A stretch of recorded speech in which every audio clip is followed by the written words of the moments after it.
beautiful Continental Airlines Arena, which tonight plays host to the Ultimate Fighting Championship.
Welcome to the Ultimate Fighting Championship.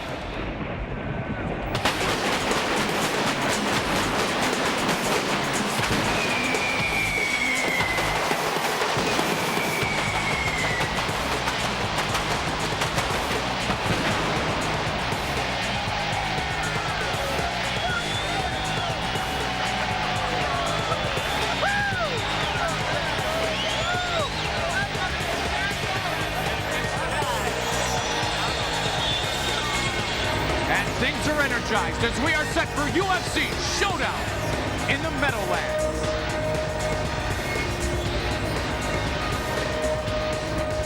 Hi again, everybody. Welcome to Continental Airlines Arena and welcome to UFC 32. Tonight marks a significant step forward for the UFC and the world of mixed martial arts because tonight the Ultimate Fighting Championship plays its biggest stage ever, and with that, an unprecedented lineup of the greatest mixed martial artists in the world. One of those is to my left, who will be in the broadcast booth this evening, the former middleweight champion Frank Shamrock, joined as always also by the Olympic gold medalist Jeff Platnick. The light heavyweight title is on the line, and the headliner this evening, the Huntington Beach bad boy, Tito Ortiz. Tito Ortiz will defend his title. He certainly is the big bad boy. He has won against Wanderlei Silva to capture the title. He has not looked back since. He'll be taking on Elvis Sinosic. Sinosic, the man from down under, the king of rock and rumble, tremendous submission specialist, as evidenced by his victory over Jeremy Horn. But he's up against the champ, Tito Ortiz. He continues to improve. His striking is better, his submission is better, and he's in the best shape of his life. While Tito Ortiz is our headline fighter tonight, the headlining weight class has to be the lightweights. And right now, the Ultimate Fighting Championship has as deep a lineup in the lightweight division as any organization in the world, and we will see some great ones tonight. We will see an awesome co-main event this evening. We got BJ Penn against Dean Thomas, the prodigy against the dominator, a brilliant jiu-jitsu tactician against a power puncher and a counter submission guy. This is gonna throw punches. You're gonna see knees, you're gonna see elbows, you're gonna see submission attempts. Like you're saying, this is so deep. We've got 5 of the top fighters in the world in this weight class right here, right now. Tonight, a night of big fights. Tonight, a night of huge announcements. Tonight, a night of excitement for the Ultimate Fighting Championship and its fans in the world of mixed martial arts. This night would not be complete without the 4th member of our broadcast team. Let's check in with James Wormy.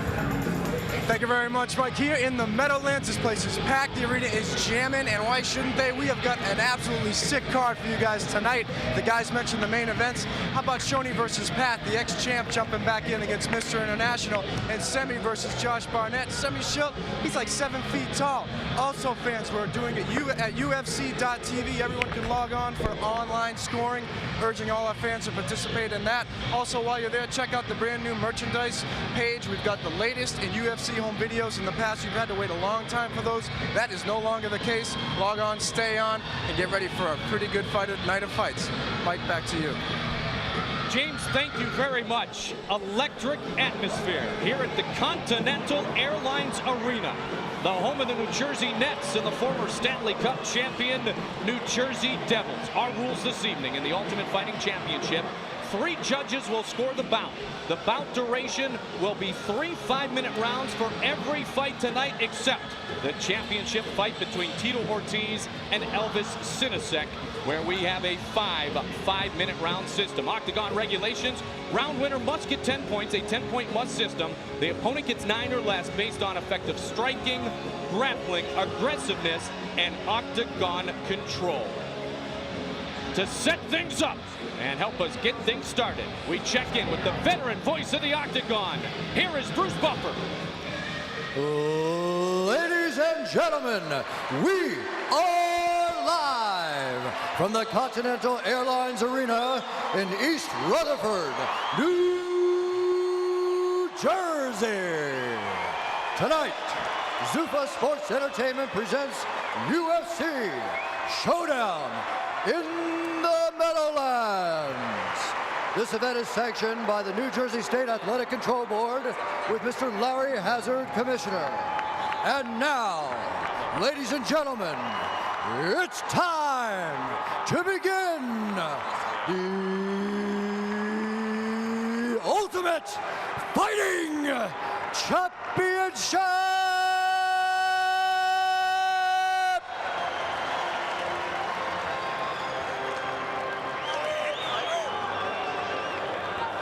We start in the light heavyweight division, and we start with a man making his debut, Vladimir Matyushenko against Yuki Kondo.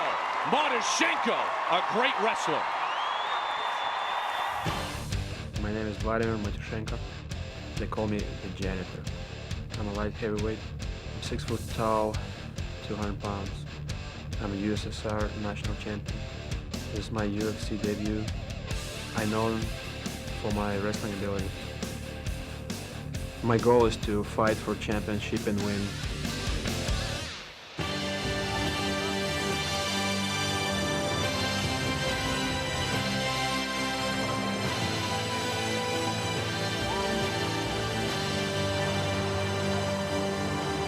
Now, entering the octagon, he is a member of the Real American Wrestling Team with a mixed martial arts record of 10-1, standing 6 feet tall and weighing in at 204 pounds, fighting out of Los Angeles, California. Please welcome the janitor, Vladimir Matyushenko. Vladimir Matyushenko, his only mixed martial arts loss has come in a controversial fashion to Vernon White, and you love his wrestling skills, Jeff. Well, he's an excellent wrestler. There's no doubt about that. He likes to strike. Somebody that actually would prefer to stand up and strike. He likes it, and he's got a good chin. Look for him to be in great shape, takedown artist. He will take on Yuki Kondo this evening. Yuki Kondo, the possessor of that devastating flying knee. My name is Yuki Kondo, 91 kg.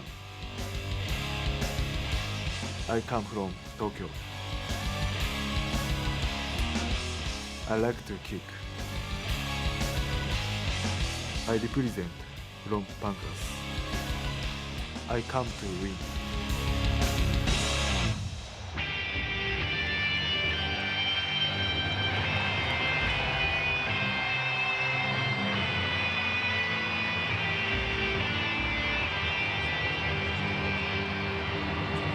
And his opponent now entering the octagon. He is a pancrase fighter with a mixed martial arts record of 30-9-3. Standing 5 feet 11 inches tall, weighing in at 201 pounds. Fighting out of Tokyo, Japan. Please welcome Yuki Kondo.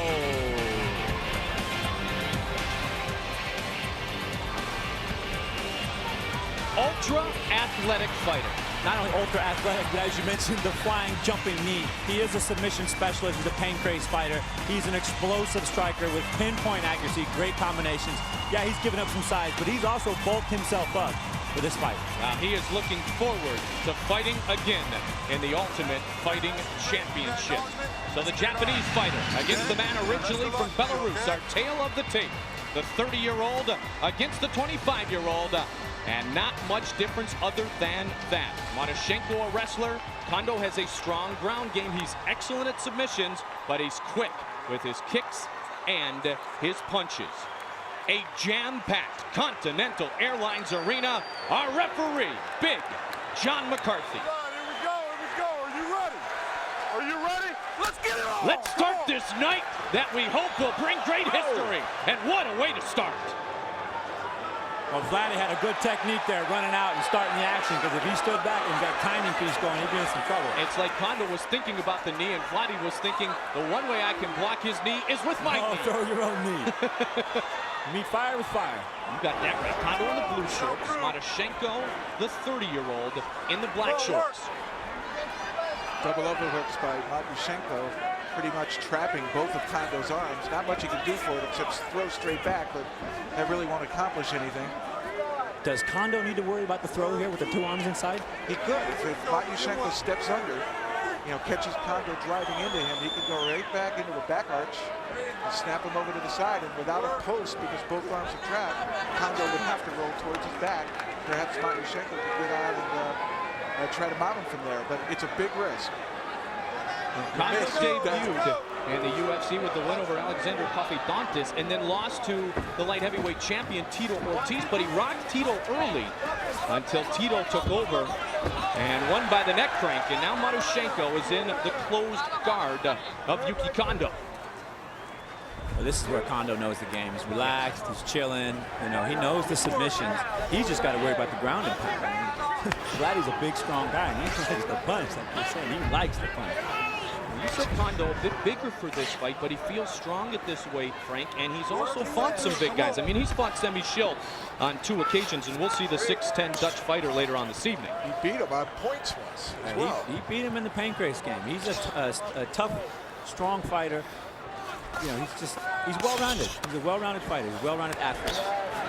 Matyushenko is yet to really rear up and start raining blows. Trying to work the sides right now of Yuki Kondo. Kondo's smart. He's popping the ears, trying to disrupt him a little bit, get him to lift up, maybe open up a hole, open up an arm. That's where that pancrase experience works. Passes the guard. Defense an advantage or a disadvantage right here for Kondo? I would say a definite disadvantage here. You see his chin going to his chest. He's caught in a wall. He's caught in a hole. If Vladdy can step over here, he can do some damage to him. And I think that's Kondo's weakness, is getting mounted and being controlled. Matyushenko, very impressive in mixed martial arts at 7-1. Rico Ciparelli is trainer, former wrestler out of the University of Iowa, national champion. Matyushenko's really not real busy here. He's controlling. He's establishing position, but he's really not taking advantage of it. A couple of right hands there. Matyushenko has fought some of the best in the world of wrestling in his wrestling career. Dave Schultz, Royce Alger, Kevin Jackson, and now he's trying to work on Yuki Kondo. He's got his back. Some hammer fists there, very effective. And he got that name janitor because of Dave Schultz came into a wrestling venue in Russia, saw him cleaning the mats, and they thought he was a janitor, and the next day there he is out wrestling on the mats. Well, they kept it because usually when he's on the mat, he cleans up. And that is why he continues to be the janitor. He threw a nice move there where he went to the front choke. And when Kondo came up to block, he ducked under and shot a double on him. Kondo ended up with a single. Kondo with the open hands, Frank, on the ears. Is that disturbing to your opponent? It's disturbing and it's distracting. An open hand has a more surface area, and it also hits on the canals and it hits on the drum. It kind of messes you up a little bit. You start thinking about what's going on instead of what's really going on. Well, Kondo staying very busy, although Matyushenko back in the closed guard. And that's one of the keys to those who are good on the ground game, to stay busy when they are on their back. You have to stay busy. You have to do damage, or the guy on the top with gravity on his side will do more damage for every blow. It's better to make a man work through, I think, an active defense than a lay-still defense is what Frank is saying, and there's no doubt that that's true. Certainly rolling around with you and other good fighters, they're never sitting there letting me come after them. They're always moving around, and that's wonderful. Having an active guard makes you doubly dangerous. When you look at a good boxer, and boxers don't stand there and throw bombs, they're always moving, they're dancing around, they're cutting corners, they're throwing this, they're throwing that. We're doing the same thing on the ground right here. Kondo's doing the same thing on the ground. He's trying to set up a hole, he's trying to set up an escape with those little movements and those little shots. So even when you are defensive, you must stay busy, you must stay active. With now just about 10 seconds remaining in the first of 3 5-minute rounds, which are scheduled. He's got Kondo's arm behind his back, and he's punching him on the open side. I like that. That's a smart tactic. I like that. You only got to use it a couple times, but very smart tactic by the Russian. Now the former Russian national champion against Yuki Kondo. Currently the #1 ranked Pancrase contender and the 5th and 8th king of Pancrase. Good start for this great night of action at the Meadowlands.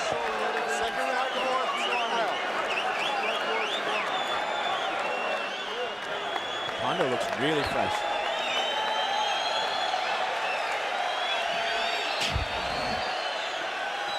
Matyushenko, once he got on top, right there you can see him holding Kondo's left arm trapped behind his back, down by his backside. And there he strikes towards the open side, but that's a very vulnerable position, Frank. You think Matyushenko might have done more damage there if possible. I think he just got there too late in the fight. It was a great move. You take away someone's whole side of their body, how they block that side of their head. Smart move, strong tactic. Well, they come sprinting out to begin round 2 and meet in the middle like they did at the beginning of this fight. Round 2 underway. Here's the fire. Yes, the flying knee, and down goes Kondo. Matyushenko was ready. Blocked it, and hey, when you do a flying knee, you're already off the ground. It isn't like you have to lift your opponent. Kondo tried the flying knee in the first round, tried it in the second, and a good takedown by Matyushenko. And this is where Kondo's been very effective, is turning his side and forcing Matyushenko to worry more about control than actually doing damage. He is, and when you're holding a guy down, you can't punch him. You gotta let him go, and then when you let him go, he pops back up, tries to fly him in. Smart fight here. Kondo is a very experienced fighter, a very talented fighter. Made his Pancrase debut at the age of 21. Was a second-degree black belt by the time he was in high school. And they're right in front of us now. And I told you the karate chop was coming back. You guys didn't believe me. You did tell us that. Nice combination. None of them really great impact. Kondo doing a nice job with his arms. And those punches are coming in arcing from the side, which means if you can get your arm up and forward, you're going to disrupt the technique. Matyushenko staying busy, obviously, trying to throw to the sides into the head of Yuki Kondo, but Kondo's great at submissions. Matyushenko, has he left himself vulnerable at all yet with his continuous throws? I don't think he's left himself vulnerable. Look at the energy he's expending to hold him down, and he's not doing any damage. And every time they get back up, or every time Kondo sits inside like that, he's got to worry about the damage. He's got his arm got his arm in a good lock next to Yuki Kondo. Behind his back. He's got his right arm, and it's really tight. Have you seen the hands on Vladimir? He's not getting his hand out there for a while. The Russians are strong athletes, and Matyushenko, no exception. Fighting out of Los Angeles, California now with the Raw team. Tonight marking the return of the Raw team. And Rico Ciparelli, as you talked about before, Jeff. Passed it. Side mount. Side mount. He's still got that arm, too. He's in a position here to do some real damage if he can rear up and get that left arm to face and start striking Kondo. But as long as he keeps his head across, he's not going to be able to really generate power with that punch. Now, Kondo has made it clear he wants a chance to fight Tito Ortiz again. He lost to Tito back in December of 2000 in a middleweight title fight, which is now the light heavyweight division. But he is in trouble right now with Matyushenko. And Matyushenko doing a nice job here at about the midway point of our matchup. Kondo freed that arm now, but it's side mount for Matyushenko, but he's really not being overly aggressive here. He's taking his time, controlling and picking his places to throw some strikes. Kondo to the base. Two knees in the head, no knees in the head. Matyushenko impressive with mixed martial arts wins over Tom Sawyer. Vernon White, John Marsh, Travis Fulton. He has been good and trains with some of the best wrestlers in the world. No knees knees to choke here. No knees to the head here either. That's the rule, but he can knee to the body, and he's starting to do that. Now, if Kondo comes up to where he's only on his feet, even though he's bent over, there you can bring the knees in, but not while your opponent is grounded. Smart move by Matyushenko here to control him and just wrestling. Deliver those shots, just wear him down, wear him down. And here, this is Kondo getting worn down because he is the one now that can't lift his head. And for him to move, he's got to spend lots of energy. Not only can he not lift his head, but Matyushenko's got his arm all the way across the neck. He's laying on him, and here he's tweaking on him. Oh, a big right by Matyushenko. You can hear that. Absolutely. And back to the double. He'll put him down. Kondo has Matyushenko now in at least a half a guard. To pull his head out of a potential choke, he left himself vulnerable, and Matyushenko had perfect timing. And so much of this is baiting your opponent, giving him something that he really isn't there, all in the hopes that you bite, and here you have something waiting. Yuki Kondo, in his Pancrase career, lots of experience, and he has defeated Frank Shamrock, Funaki, Semi Schilt, Guy Metzger. I mean, he has beaten some of the best in the world, Jason DeLucia, Pete Williams, Suzuki. And here is a guy who really feels like he would like to go right back to a title shot against Peter Ortiz. And right now, the Russian wrestler, doing a great job. Kondo really picking up the action on the bottom, but it's all small slaps and such. He's using the karate chop. Frank, you brought it back, I guess. 5 seconds remaining in round number 2. Matyushenko started by blocking the flying knee attempt of Yuki Kondo, and then pretty much worked him on the ground for round number 2's duration. Kondo looks fresh.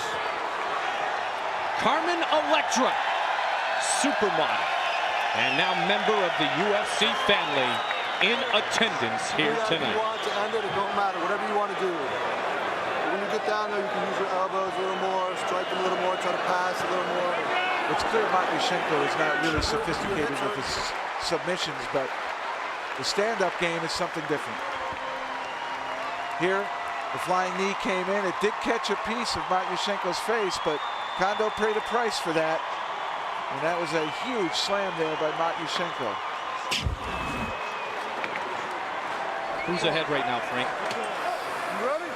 I gotta say Carmen Electra. You know what I'm saying? Oh, with the side kick. Matyushenko just moved ahead of Carmen Electra and Yuki Kondo.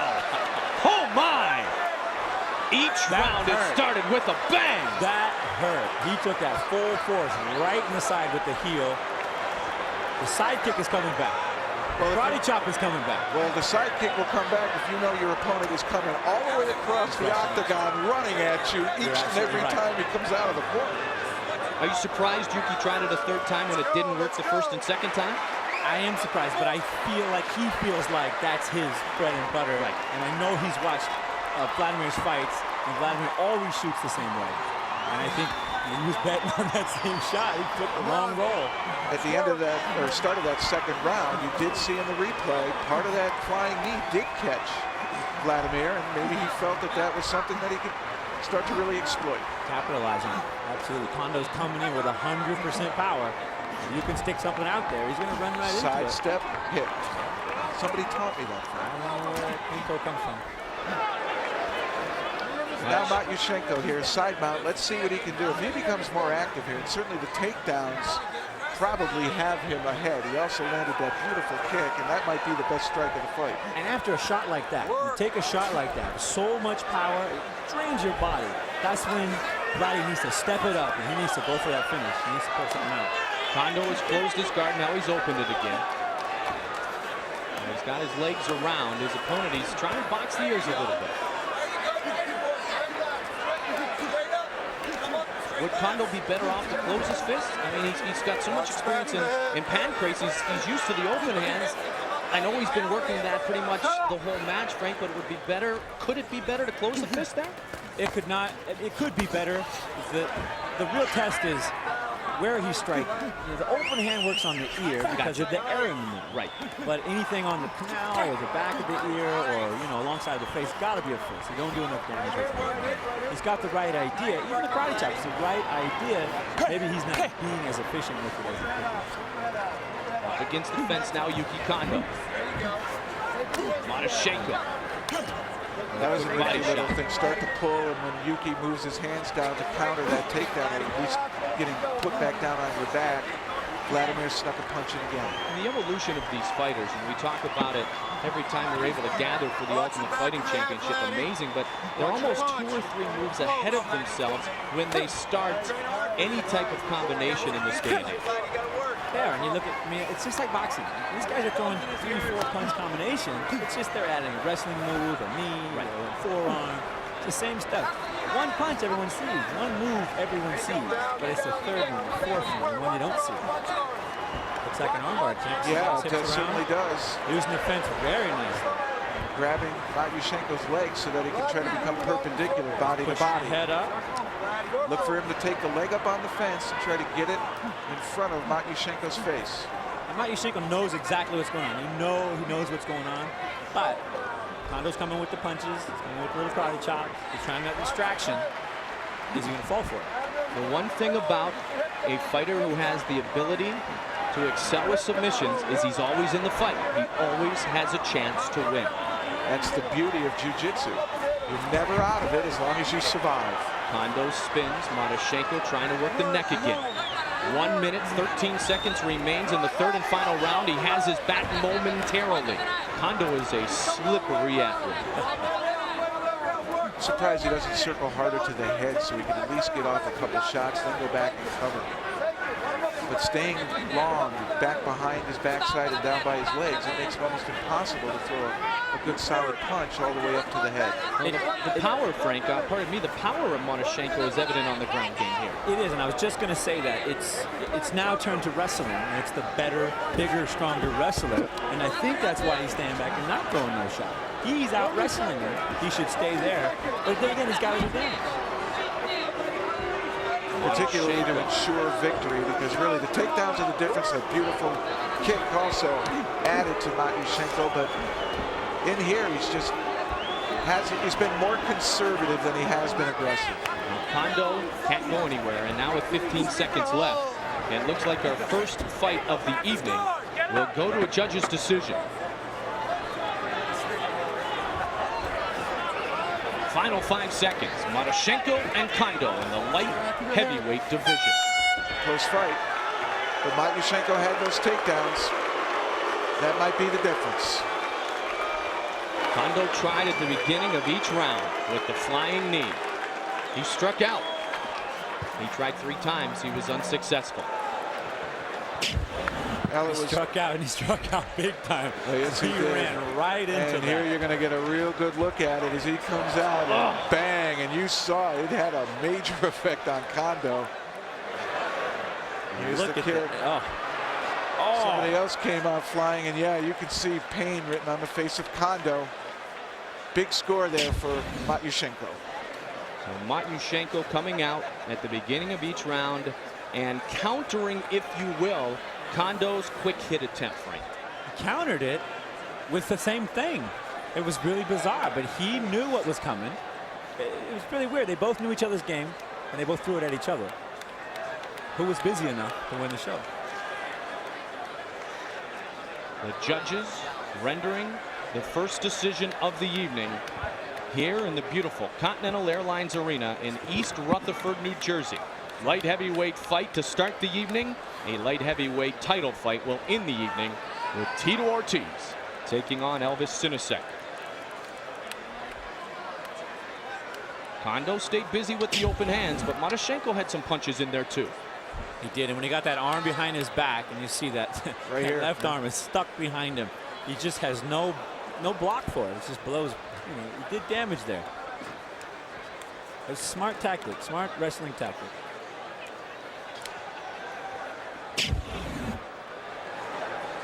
We await the judge's decision, taking a little bit of time here. What do you think, Jeff? Well, the takedown, certainly Kondo was busy on the bottom, and I thought Matyushenko was conservative on top. He didn't really become overly aggressive or really take risks, but he did do very well at controlling Kondo. And with the takedowns and that one big kick and some of the hammer fists, I think Matyushenko will probably get the decision, but it's definitely close. Star-studded evening. Dave Manet, middleweight. The UFC veteran, one of the top fighters in the nation. Dennis Hallman, announcement on him later in the lightweight division. The middleweight contender, perhaps the best in the middleweight division right now. The decision is in, and here is Bruce Buffer. Ladies and gentlemen, after 3 rounds, the judges have reached a unanimous decision for the winner, Vladimir the Janitor Matyushenko. Matyushenko victorious. And on this star-studded evening with Carmen Electra in the crowd, James Wormy has found another superstar. Well, thank you very much, Mike, here at ringside with a man who needs no introduction, Limp Bizkit's lead singer, Fred Durst. Fred, you enjoying the action here at the UFC tonight? I'm actually enjoying the action very much, man. It's my first live fight, and I'm ready. He's ready, but you've been a UFC fan for quite some time, right? Since day one. I've seen #1, and I'm here right now, and I think it's getting better and better. I think this should be a worldwide, every household thing. I think the UFC is better than wrestling. It's better than boxing. It's better than anything. This is the real deal, and this is fighting. You better believe it's fighting. It's all real. Fred, you got any predictions on the main event tonight? I'm pretty sure that Tito Ortiz is going to take it home tonight. And I'm pretty sure Fred Durst, a little biased. You and Tito go way back. Goldie, back to you. Tito will enter to Limp Bizkit later this evening at the Continental Airlines Arena in front of a sellout crowd. The Ultimate Fighting Championship is brought to you by Gordon Beers Brewing Company. Beer like it ought to be. Expedia.com. Don't just travel, travel right. And the UFC video game from Crave Entertainment in stores now. All right, so we start with the light heavyweights. We will feature lightweights on the card. You saw middleweight contender Dave Manet. You also will see the welterweights this evening and the heavyweights. In the weight class realignment here in today's Ultimate Fighting Championship has the lightweight championship belt worn by Jens Little Evil Pulver, who will join us in the broadcast position later. Carlos Newton, victorious at the last UFC, taking the belt away from Pat Miletich, who will fight later tonight in the welterweight category. The middleweight belt is up for grabs. Tito is king in the light heavyweight division, and Randy Couture and Pedro Hizzo put on a great show when Randy retained his belt in the heavyweight category. Some of the finest mixed martial artists in the world on display here tonight, with a new attendance record being set, surpassing what we saw at UFC 9 back in Detroit. And how about the middleweight category? The absence still today of Frank Shamrock, but the presence, Frank, of that man and his talents, Dave Manet. Dave Manet is a phenomenal wrestler, an adapted striker. He's been successful all over the world. He's truly the middleweight contender. He's a top guy. He's a top dog. So Dave Manet, will we see him in the future in the Ultimate Fighting Championship again? Ready to get it on. A lightweight fight. We talked at the top of the night about the depth of this lightweight division. How about Uno against Iha?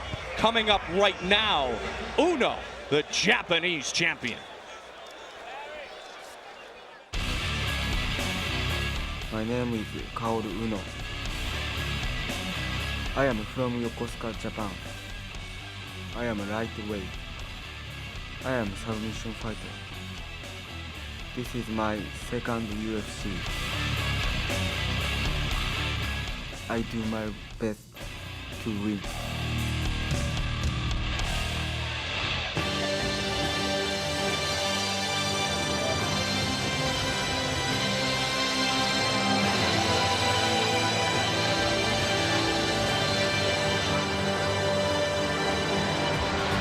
Now entering the octagon, he is a Wajutsu expert and a wrestling expert with a mixed martial arts record of 10-3-2. Standing 5 feet 7 inches tall, weighing in at 154 pounds, fighting out of Kanagawa, Japan. Please welcome Kaoru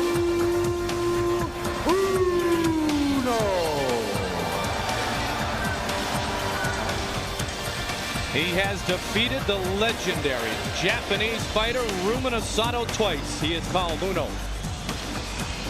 And Uno is terrific at submissions, a good striker, and we saw that late in his loss against James Pulver. And then, of course, he's unflappable. You will never really see him get emotional in any of his fights. Gained confidence with his hands against Jens Pulver. And Uno, in a moment of meditation and preparation for his lightweight fight against Fabiano Iha. Frank, you fought in Japan before. Have you seen this from Call Uno? He's ready. He actually stole that from Ruben Asado after he beat him and took that. Victory for him there. Fabiano Iha, his opponent tonight. My name is Fabiano Iha. I'm a lightweight, 5'8", 154 pounds. I'm from Santa Catarina, Brazil. I'm Jiu-Jitsu Vale Tudo fighter. Uno is a very good fighter, very good on the ground, very good stand-up, but I will be better than him. The first guy I make a mistake is the first guy going down, and I'm not gonna make the first mistake.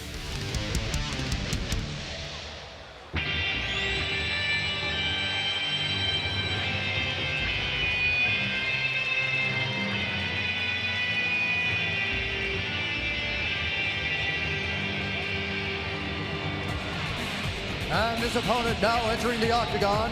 He is a jiu-jitsu and Vale Tudo expert with a mixed martial arts record of 12-3. Standing 5 feet 8 inches tall, weighing in at 154 pounds. Fighting out of Huntington Beach, California. Please welcome Fabiano Iha. Frank Iha, a 5-time UFC veteran, but he's fighting for the first time at 155. His previous matches were at 170 pounds. He is, and I wonder if that weight loss will affect him. He dropped a lot of weight. He looks completely different. But, I mean, he's Mr. Armbar. He's now graduated to the king of armbar. He's worked heavily on his striking. And again, he's moving down a weight class. Is that going to hurt him? Is that going to help him? It remains to be seen. Well, when we look up in the dictionary in Portuguesa, Iha has meant armbar. After 2 losses, he's won 3 straight. He looks to continue his role here tonight. Tail of the tape, Uno against Iha. Iha is 4 years older, but just 1 inch taller. And both want to become factors in this lightweight division, which is so deep and so talented. And the quickness and athleticism of these little guys impresses even some of the big guys here tonight. Dennis Rodman and Carmen Electra in the same building again. But a shame we're not in Las Vegas. Of course, they tried that once. Our referee, Mario Yamasaki.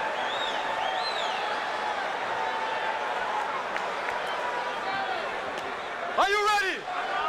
Are you ready? Let's go! Man, I like this potential matchup and what we could see happen. Uno and Iha.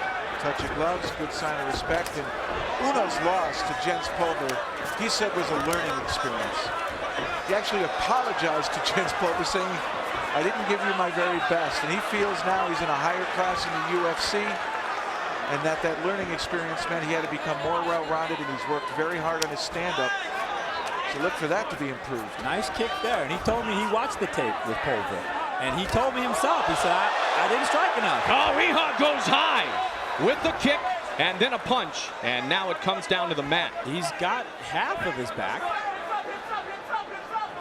Now, Iha sees himself going against smaller fighters now. He definitely lost weight for this fight, which could be a negative factor. But when he looks at someone smaller, is that a mental confidence that perhaps he did not have in the past? I think it's a mental confidence, and it's also technical. You can swing into a hold a lot easier if the guys your size are small. But you've got to worry about a bigger guy getting on top of you, taking advantage. He's going for his armbar right there. He's got one leg up on there. Uno oftentimes has displayed an ability to be unflappable, and he was unflappable there with the submission attempt. Uno likes to switch things around. He looked at his good uppercut, another right, and another right by Iha. And Iha dominating the stand-up.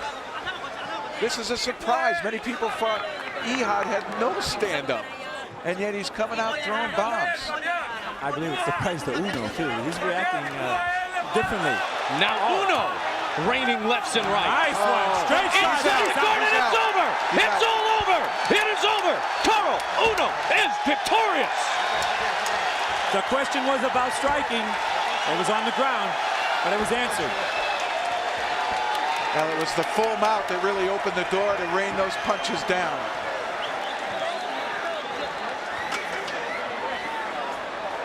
Karl Uno has defeated Fabiano Ehud.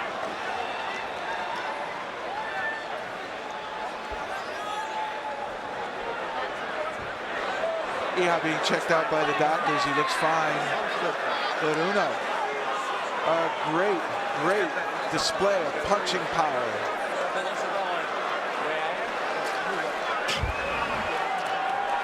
Let's take a look here, and you'll see that beautiful kick right here by Fabiano Ehud, and he's going to go ahead and follow that up with a beautiful right hand. But watch the counter now. After this right hand, it'll be Uno taking the double leg shot. His head's going to come out here, and hand grabs here, and he'll lift Ehud this way to finish the takedown.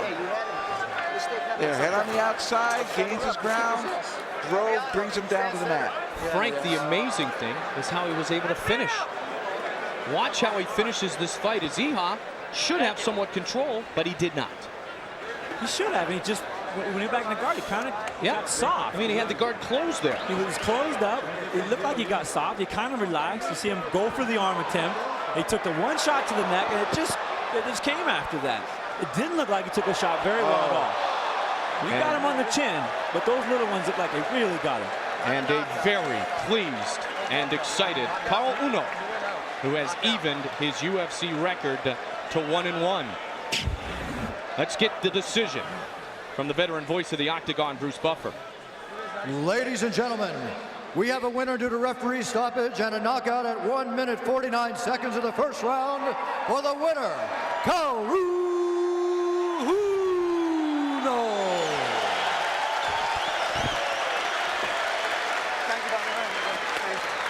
Crowd on their feet to celebrate the victory for Uno. And mixed martial arts is about respect for the fights, respect for your fellow fighter. And you saw it displayed right there between Uno and Ehud. Absolutely. And almost every single one of these fighters will congratulate the other, shake hands, and quite often you'll see them talking before a fight occurs. With the winner, James Wormy. Thank you very much, Mike. Joined by a victorious Karl Uno through translator. We're going to ask Karl a couple questions. Karl, you lost a very close fight last time here against Jens Pova. Very close fight. It must feel great for Karl to win here in the Octagon. この前は非常に接戦で負けちゃいましたけど、今回これで勝って今はどんな感じがしますか？いやでもなんかあんまり勝ち方には納得してないです。もうちょっと勝ったのは嬉しいですけど、もうちょっとテクニックとか見せたかった。I'm glad to win this time, but I'm not happy. I want to show my technique more. Well, we saw a lot of technique last time this guy was in the Octagon. I'm sure we'll see plenty more the next time he's in the Octagon. Mike, back to you. He comes in with great credentials, and he shows them here as he works to a finish. Fabiano Ehud. And those are the punches that did Fabiano Ehud in, and they came from the guard. I actually thought that Uno had passed it and gotten to the mount, but it came from in the guard. That was ground and pound. And a happy Karl Uno avenging a loss to Pulver. He's 1-1 in the UFC, and he puts himself back in the contender picture for the championship. Now, before we came live on the air this evening, we had some tremendous fights to start to get the fans excited. Preliminary matchup. The first one between Tony D'Souza and Paul Rodriguez. And it did not take long at all for D'Souza to get the choke, land the choke, hold on to it, and finish Rodriguez. And there's the tap. 1:13 into the fight. Tony D'Souza wins in the welterweight division against newcomer Paul Rodriguez. And then the heavyweights took to the octagon, and they did a wonderful job as well.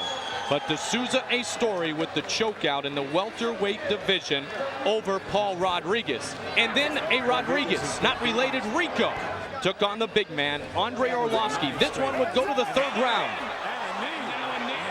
What should be noted is that a full mount was gained in the 1st and 2nd round by Rico Rodriguez, but it was late in those rounds and he ran out of time. But when he gained the full mount against Arlovski here in the 3rd, he punished him continuously and finished off his opponent from Belarus, Andrei Arlovski, as Rico Rodriguez reigns supreme. We talked about a night which is a monumental night here in the Ultimate Fighting Championship, a night of announcements. Is that right, James Wormy? Mike, that is very right. We've got many announcements tonight, the first of which is that Dennis Hallman will be facing Jens Pulver at the next UFC, which will be in September. He's going to fight Jens for our lightweight championship. Congratulations on receiving the title shot. That's got to mean a lot to you. Thank you. What would it mean for you to fight Jens and win? You guys go way back. You have something of a history. Why don't you elaborate on that a little bit? Well, Jens' mouth has brought him to a point where he's at the end of his road, and I'm waiting there at the end of the road to take his belt. Taking his belt. These guys go all the way back to high school, and I think that's where this rivalry started, if I'm not wrong, right? Yeah, Jens has been a smartass since high school. And Smartass maybe, but he's a lightweight champ. You're going to get a shot at him in September. Dennis Hallman. Go, Mike. Back to you. James, thank you very much. No love lost between Hallman and our lightweight champion, Jens Pulver, who told us earlier today that when he fought Hallman before, he said, you know what? Everybody's going to have to come through me. I'm going to take the bite, and I'm going to have everyone beat me and come to me. And that includes Dean Thomas, who we will see later this evening. Next up, the welterweights. Shoni Carter, and a night of potential redemption for our longtime former champion, Pat Miletich. Shoni Carter, Mr. International, trying to up his record to 4-0. My name is Shoni Carter. They call me Mr. International Pepper Mystery. My strength is my versatility. It's going to be a war, I know that. I will do throws. I will punch, I will kick, I will knee, I will elbow. Expect the unexpected. It's time for the retribution.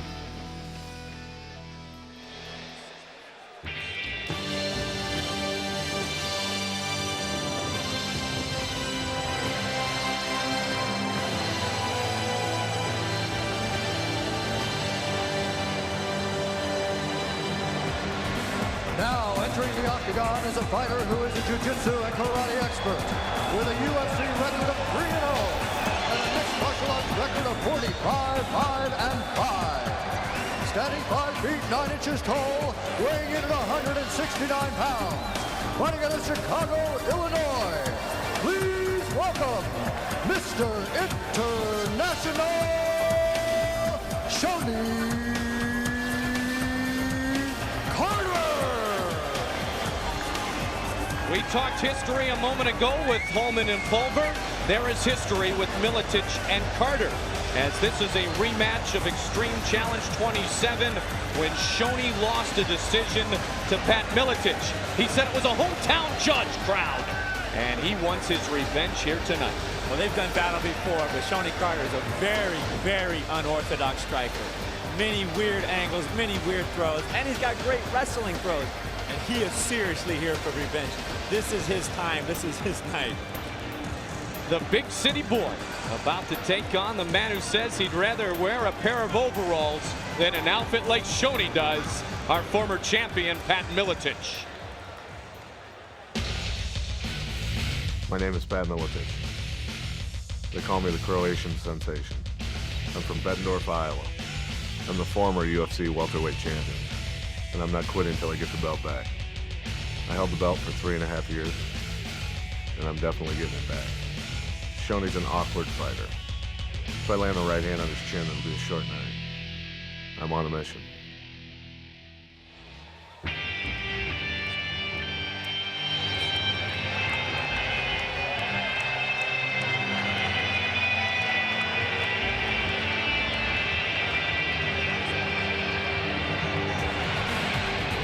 His opponent, now entering the octagon, is the founder of the Miletich Fighting Systems. He has a UFC record of 7-1 and is the former UFC welterweight champion of the world.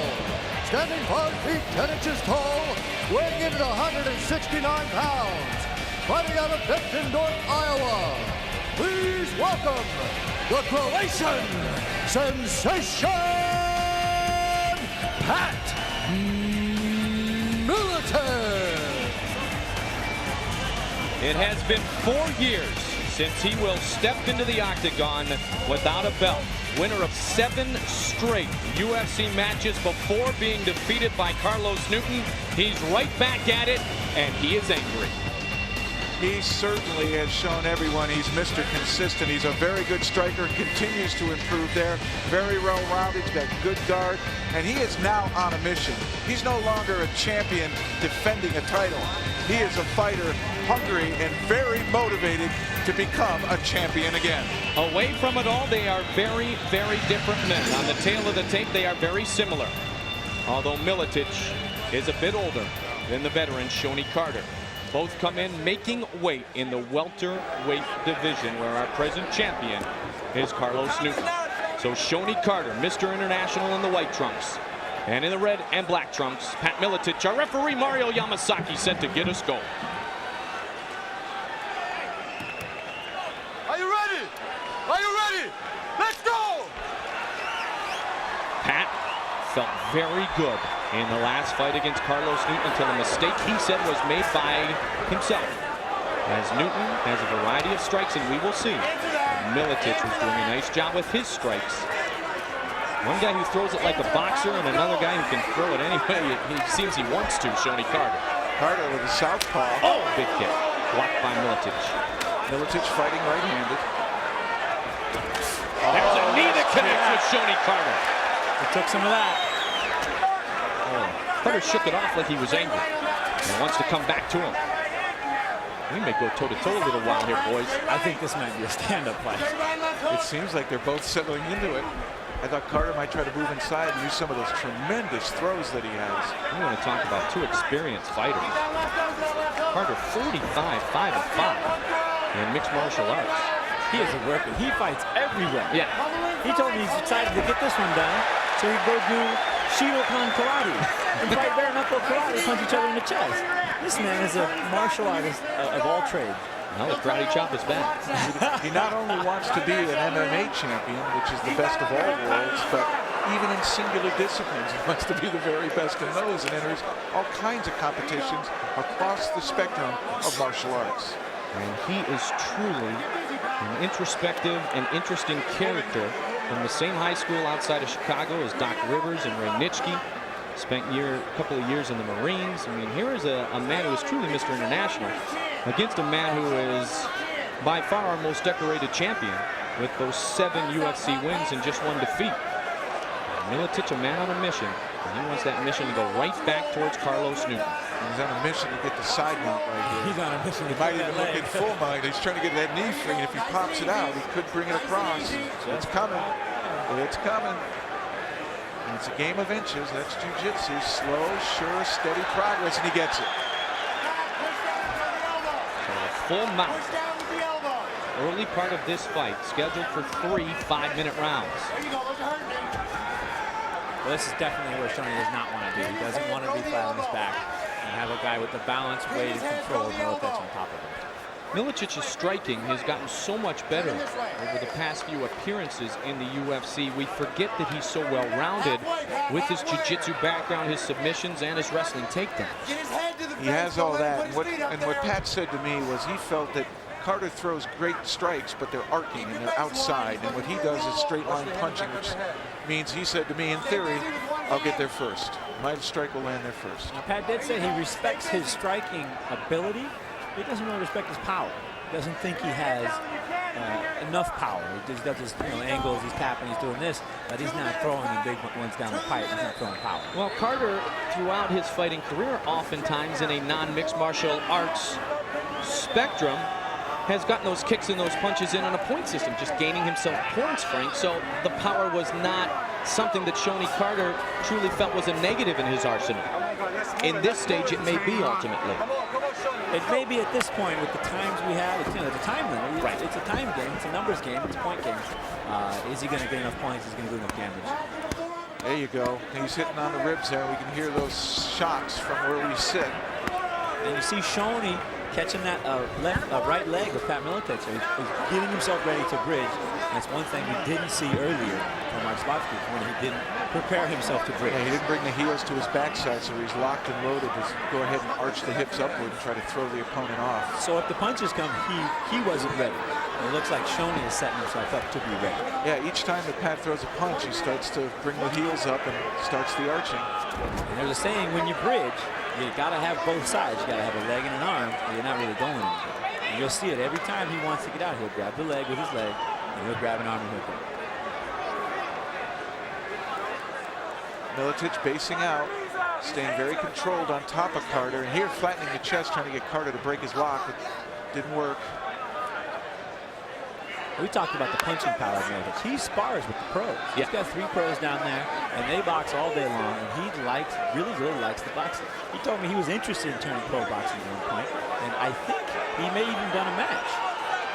Interesting guard work by Carter. Hands locked this whole time. Is that going to be fatiguing for him?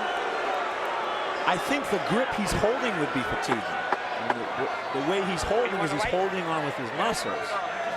There's 2 types of grip. There's a skeletal grip, where you're hanging from your tendons, and then there's a muscular grip where you're hanging from your muscles. Fatiguing, yes, but the ability to neutralize Miletich was evident the way he was holding on to it. And it was successful. He stopped the punishment. He took away the effect of the mount. James Wormy is with our champion, Carlos Newton.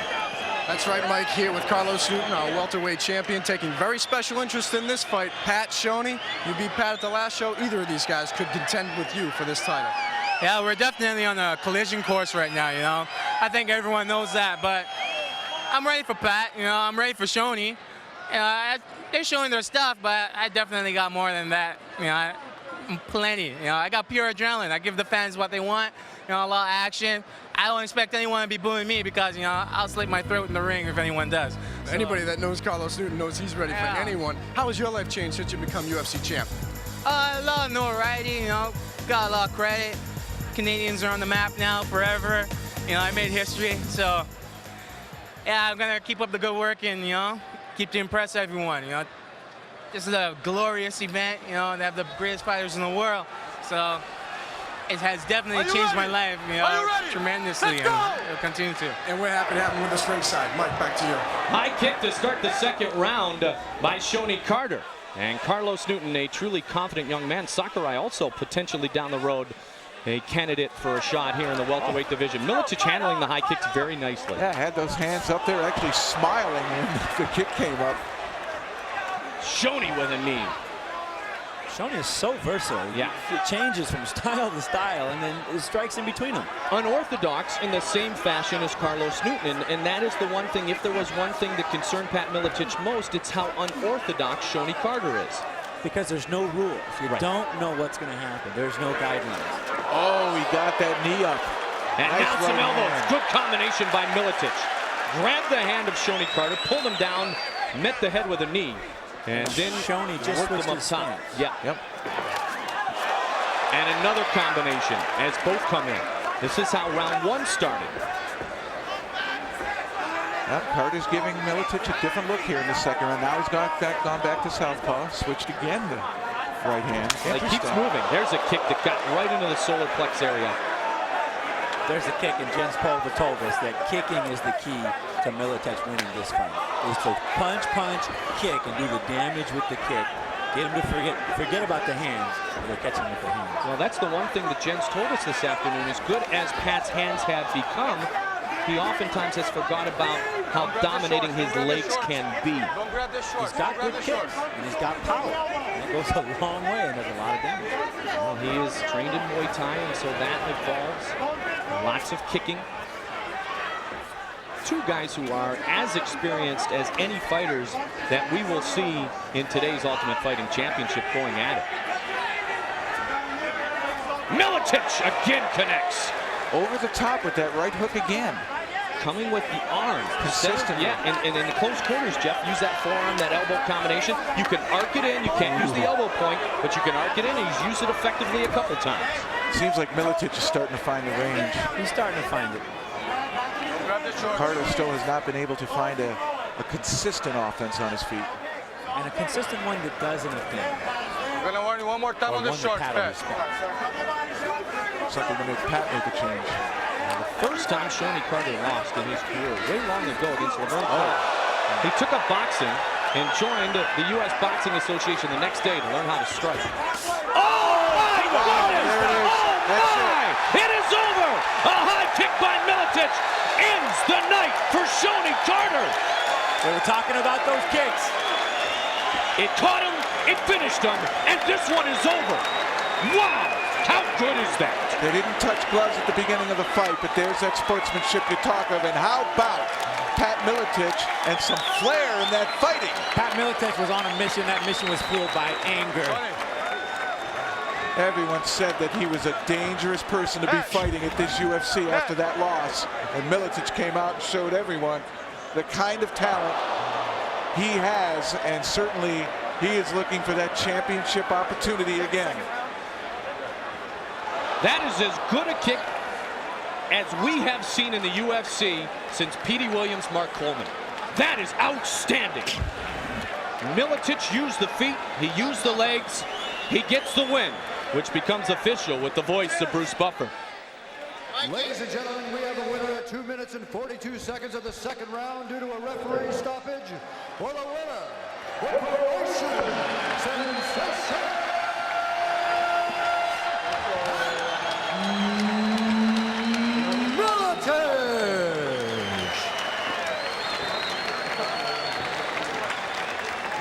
Carter wanted his chance, he got it, and Miletich was awesome. And I think Shoney Carter got his revenge possibility on Miletich at the wrong time of Pat Miletich's life. I agree. I mean, Pat was more motivated for this fight than I have ever seen him, and he was so angry after Newton tapped him out that you could see that he wanted redemption bad. He came prepared. Here is James Wormy with our winner. Thank you very much, Mike. Congratulations, Pat. Another victory in the octagon. Nothing new for you. It's got to feel good after the last time here. Yeah, I first want to thank the good Lord for giving me the strength to come out here. This is a very tough fight for me. Had trouble making weight. Didn't sleep at all last night because I was so hungry and thirsty. And this was a bigger win than winning the title, actually, because of all the trouble I went through. And I'd also like to thank Fairtex Muay Thai Academy and equipment, Mr. James Wong, for helping us out and getting us great equipment. Full Contact Fighter and Joel Gold. All my fans and friends back home. Say hi to my mom and my wife Lynn. And thanks to those three guys right there in my corner, Jens Pulmer, Jeremy Horn, and Matt Hughes, and all my buddies back home. Pat, that was some kick. Let's take a look at the replay. Take us through it, if you will. Connected pretty well. I was just trying to set him up for a big shot, you know, and I didn't deliberately try and kick him in the back of the head, but you know, I was definitely trying to land it hard. I threw some low ones to hurt his legs, and like I said, I just had trouble getting going today, really, to be honest with you. Really? Ever knocked anybody out with a kick before? No, I've knocked him out with punches before, but never with a kick, except in kickboxing when I used to fight kickboxing matches. Well, Pat Miletich, victorious in the octagon again. Let's throw it over to Frank. Shoney Carter, Mr. International. Man, that was a hell of a shot. Yeah. You're a martial artist. That happens. It happens. What's next for you? Well, I go back to the drawing board and I look to, you know, work on the mistakes that I made during the fight. And even though I lost, you know, this drops me to 3-1 in the UFC. You know, I give full credit to the guys that helped train me. It wasn't their fault. Do you feel like you made a mistake? Is that what it was? Or do you feel like it was just a numbers game? It was a numbers game. I don't feel that I made a mistake. You know, he's a great fighter. I don't make excuses. When I win, I win. I smile, I hold my head up. You know, what can I say? I mean, you know, he caught me. And it was a good stoppage. I was dazed. And hopefully, you know, the Zuffa organization that had me back, thank you, Lord, for giving me the ability. Dean D'Alessandro, everybody. Well, Shoney, you are class act. You are Mr. International. Thanks, bro. Thank you very much, everybody. God bless you, and I love you all. What a classy man, Shoney Carter. And a man who is huge here tonight. The Donald Trump. A nice host to the last two UFCs at the Trump Taj Mahal in Atlantic City. Donald in attendance tonight. And recapping this one, Jim. In round one, it was Pat Miletich coming out, throwing kicks. Saw him connect with that knee, and then they finish. First an elbow. Miletich clears, gives himself some room, and there. Beautiful kick. Flush on the head of Carter. Mario Yamasaki immediately stifling the fight. Miletich was a dangerous opponent for Carter this fight. Highly motivated, wants redemption, wants the belt back. Shoney Carter understanding the game of mixed martial arts, as he said perfectly. He was caught, and Pat Miletich may get another shot now at Carlos Newton. Continental Airlines Arena, UFC 32, Showdown in the Meadowlands. And what a night it has been thus far, as the biggest house loaded this evening for mixed martial arts action. Just across the Hudson River in the home of the New Jersey Devils, the two-time Stanley Cup champions, and the New Jersey Nets. A night where we've seen Dennis Rodman and Carmen Electra. And later we will see Tito Ortiz defend his light heavyweight belt. How special it is as the UFC continues to grow, and the UFC, its fighters and its dignitaries want to thank the fans for continuing to be supportive of fighters like Elvis Sinosic, who will fight later and we'll go up close with right now.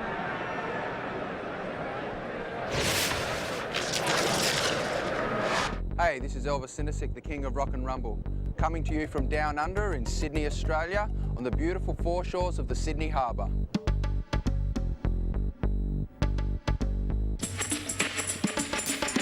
Sydney is one of the most beautiful cities in the world. People are really friendly.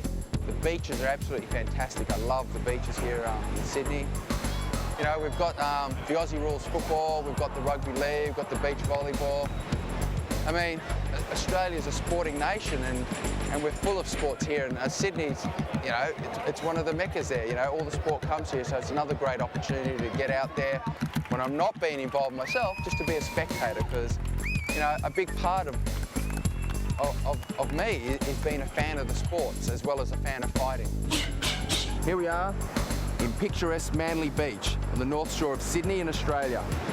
I come to Manly Beach to do my runs. I do cardio several times a week. I like to run on the beach because the soft sand makes the run a bit harder, and it also involves some of your stabilizing muscles. To also help me with my run, I wear my polar heart rate monitor so I can keep track of the intensity that I'm doing and make sure that I am running at the right level. Well, we just finished up the morning run part of my routine. That's half the workout done for today. We've got lunch and a rest up ahead, and this afternoon we'll have some grappling training, just working on some of my groundwork, the upcoming fight. My involvement in mixed martial arts all started as a fan. You know, I got my first UFC video and I was enthralled by what was happening in there. I started looking for ways that I could learn more about it, and initially it was just through videos and magazines, and eventually I discovered, you know, the internet. It's one of the most fantastic mediums where I'm thousands of miles away from where it's all happening, yet I can have direct interaction with people on the other side of the world who are as much a fan of the sport as I am. And then as I became a fighter, through the internet I was able to meet a few promoters, get my name out. I was able to meet a few fighters, and from there, you know, I picked up a few opportunities to fight overseas, so I was then able to make personal contact. The fight with Frank Shamrock ended up going 5 rounds. It ended up being a close decision. I believe it was 50 points to 48 points, so I lost by 2 points at the end. So it was a very close fight. My first fight in the octagon was just a fantastic opportunity. I think Jeremy Horn is one of the most underrated fighters in the sport of mixed martial arts. He's got amazing skills in stand-up and groundwork, and he's just a fantastic challenge. Plus, after the performance I put in with Frank, knowing Frank couldn't put me away, I also felt that I didn't think Jeremy could put me away. And also adding the fact that Frank finished Jeremy, I felt I could do the same thing. Oh, he's got him straight. There's the tap. There's the tap. The thinking man's fighter, Elvis Sinosic, victorious in his UFC debut. It wasn't an easy fight, you know. You got to look for some of the small things in the match. I was constantly attacking on the ground. Jeremy was constantly nullifying it. So that submission I got, it wasn't a one-off, and it wasn't something that I knew I'd get easily. I had to work through the whole match because Jeremy was making me work.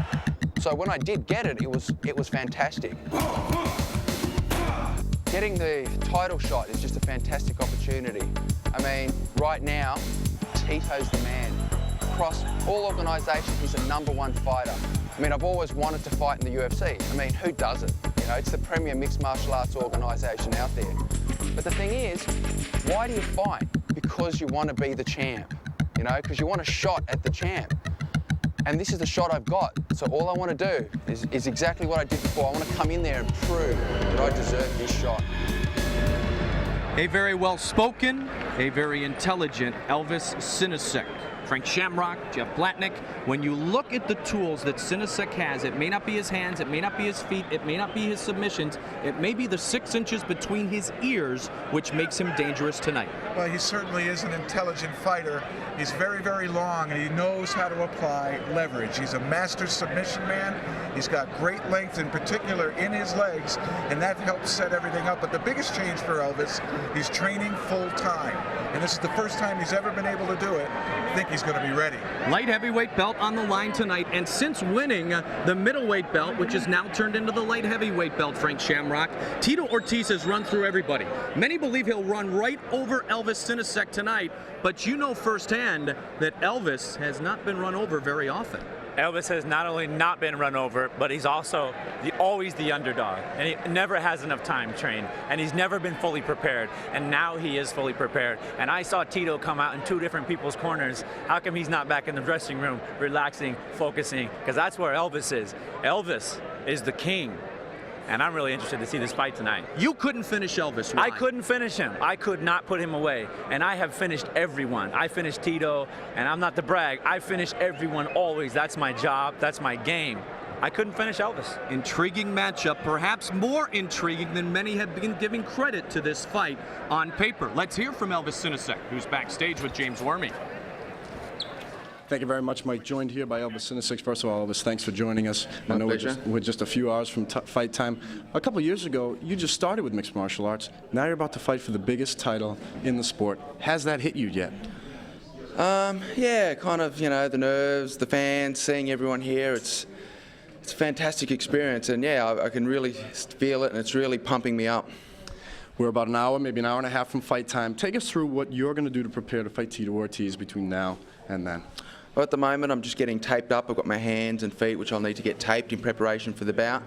Then I'll rest a little bit more, just sit back, chill. And then as the match gets closer, I'll start warming up. I might hit some focus mitts or something. Not too much, but just enough to get a slight sweat going and the blood pumping. And then from there, it's just to psych up for the match and come out there and let it hang out. Elvis Sinosic, the king of rock and rumble. He surprised everyone last time. Will he do it again tonight? Time will tell. Mike? Elvis made an interesting comment in comparing Jeremy Horn to Tito Ortiz. He said they are both excellent fighters. Jeremy Horn is outstanding. He submitted Horn, but he said Tito Ortiz is more damaging. Light heavyweight division, very interesting. Tito is king right now. He's on the top of the bunch, but the hottest fighter may be Chuck Liddell, one of his very good friends. Well, Liddell just had 2 great victories. Not only did he knock out Kevin Randleman in the UFC, but he turned around and beat Lions Den fighter Guy Metzger. Vitor Belfort seems to be on a resurgence. Of course, Dan Henderson is a threat. And of course, Silva with that big right hand, devastating puncher, can end a fight at any time. Well, Silva is a devastating puncher, and he's one of those always dangerous guys. Tito did beat him, but anybody in this division can beat anybody on any night. Dan Henderson has knocked out Renzo Gracie. He's also defeated Carlos Newton. So Tito is king right now, but there are many who are running towards Tito, and in his belt. Tito reigning with confidence, though, Jeff. And could it be a factor of too much confidence in this fight tonight with Elvis Sinosic? You certainly never want to look by any opponent you go out after. You train and prepare and try to put on the best performance that you can. The instant you change that kind of a strategy, things can change. And you would have to think, though, right now, Tito is also on a high. Hopefully he's not looking past Elvis Sinosic. Talk about on a high. How about Elvis Sinosic? All of a sudden, he's the #1 contender. He's getting a title shot. He told me he has not slept well the last few nights, not because he's worried about what Tito's going to do to him, but he's thinking about what he's going to do to counter Tito. Elvis came from nowhere and was thrust to the very top of the world, and now he's at the big show. And how do you handle that? How much effect does that have on you? How much draining of energy, how much emotion goes into that? He hasn't slept well, but at the same time, you know, is Tito really focused 100%? Has his confidence hurt him where in the past it's helped him? Well, certainly we are excited about the light heavyweight title matchup later tonight. We are also excited because there is news and more news concerning the Ultimate Fighting Championship, which will please all our great fans. James Wormy has the update. A lot of interesting news tonight, a lot of announcements for the crowd here and everyone. Yesterday we sent our fighters out into New York City for a press conference at the ESPN Zone. It was very well attended by the press here in the tri-state area. We made a lot of different announcements, introduced the fighters. We also introduced our new ad campaign, which is starring Ms. Carmen Electra, as we unveiled an ad campaign that'll air this fall. Ms. Carmen Electra is here. We made many, many very important announcements, as I said, not the least of which will be discussed. Yeah, as you see, Carmen. We're joined by the president of the UFC, Mr. Dana White, and Dana's got a few very special announcements for everyone at home. I've actually got a couple of great announcements. Come the fall, we will be on every TV in America. Finally. And even more exciting than that, as our spokesperson, we have hired the beautiful Carmen Electra. I just so happen to be standing next to the beautiful Carmen Electra. Carmen, are you enjoying yourself here at the UFC tonight? Absolutely. The energy here is off the hook. We're having a good time tonight. And this is just about as raw and as cutting edge as you can get. I'm a huge fan of the sport, and I'm really happy to be a spokesperson for the UFC. Now, a few weeks ago, Carmen, in Los Angeles, we did a huge photo shoot with you and a lot of our fighters. Why don't you tell the fans at home a little bit about that? Not only are these guys handsome and tough, they get in the ring and kick ass, but they're also really intelligent and down to earth. We had a good time. We had a lot of fun. And we are proud to have Carmen Electra as our spokeswoman, and the future looks very bright with these announcements from Dana. I'll tell you what, fans, we've been waiting for this for a long time, and it's going to happen this fall. The reason it will happen, because of the fighters and their belief in this sport, because of the management here of the UFC, and because of the fans who stuck through us.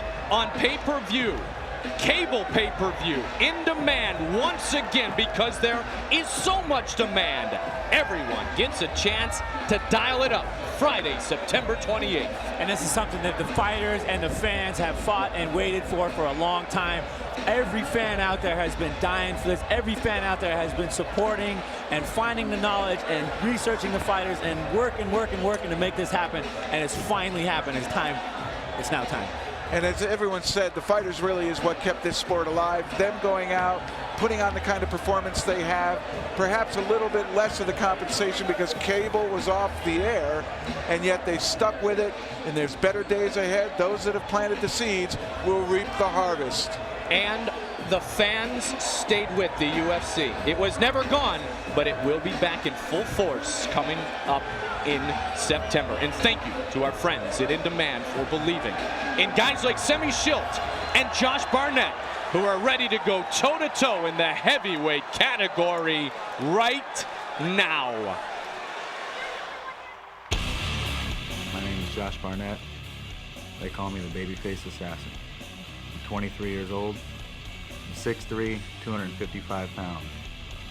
This is just another step on my way to getting my hands on the UFC title. My style is AMC pancration. I'm on the road to the title, and no one's going to stand in my way. I'm here to take care of business.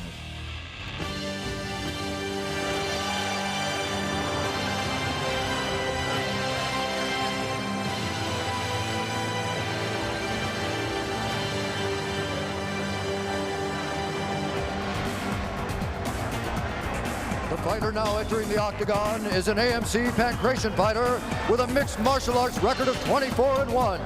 Standing 6 feet 3 inches tall, weighing in at 257 pounds.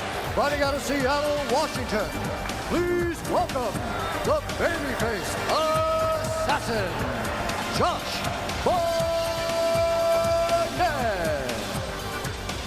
The 23-year-old Josh Barnett defeated Dan McGee at UFC 28 and went toe-to-toe with Pedro Hizzo in a great fight at UFC 30. He has changed the outlook and the display of his body greatly. He not only has changed his body, he's dropped 10% in body fat since the last time he fought. Josh Barnett is a very good striker. He proved that against Hizzo. He's good at submissions, and he's made incredible changes to his body. This kid is off the hook. Matt Hume and his camp doing a great job preparing Josh Barnett for tonight's fight against the big man, 6'11", Schilt.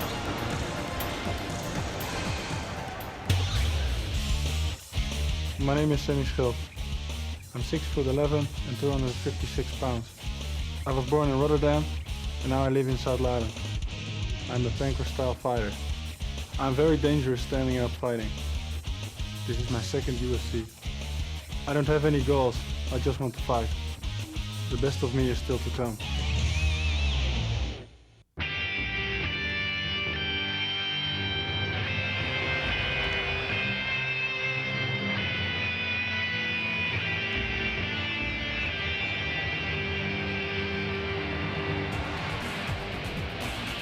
And his opponent now entering the octagon. He is a Pancrase fighter with a mixed martial arts record of 25-6-1. Standing 6 feet 11 inches tall, weighing in at 261 pounds. Fighting out of Zuid-Laren, Holland. Please welcome Schilt. Jeff, 4 words. Beware of the knees.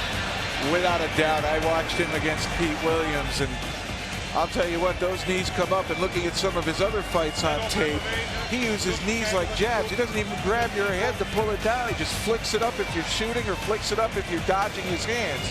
Extremely dangerous, great striker. Dangerous, dangerous knees, and certainly a huge reach with that 6'11" frame. Semi coming off a win over Lions Den fighter Pete Williams, and with that physique and with the height advantage of being 6'11", he made Pete Williams, a very large fighter, look small.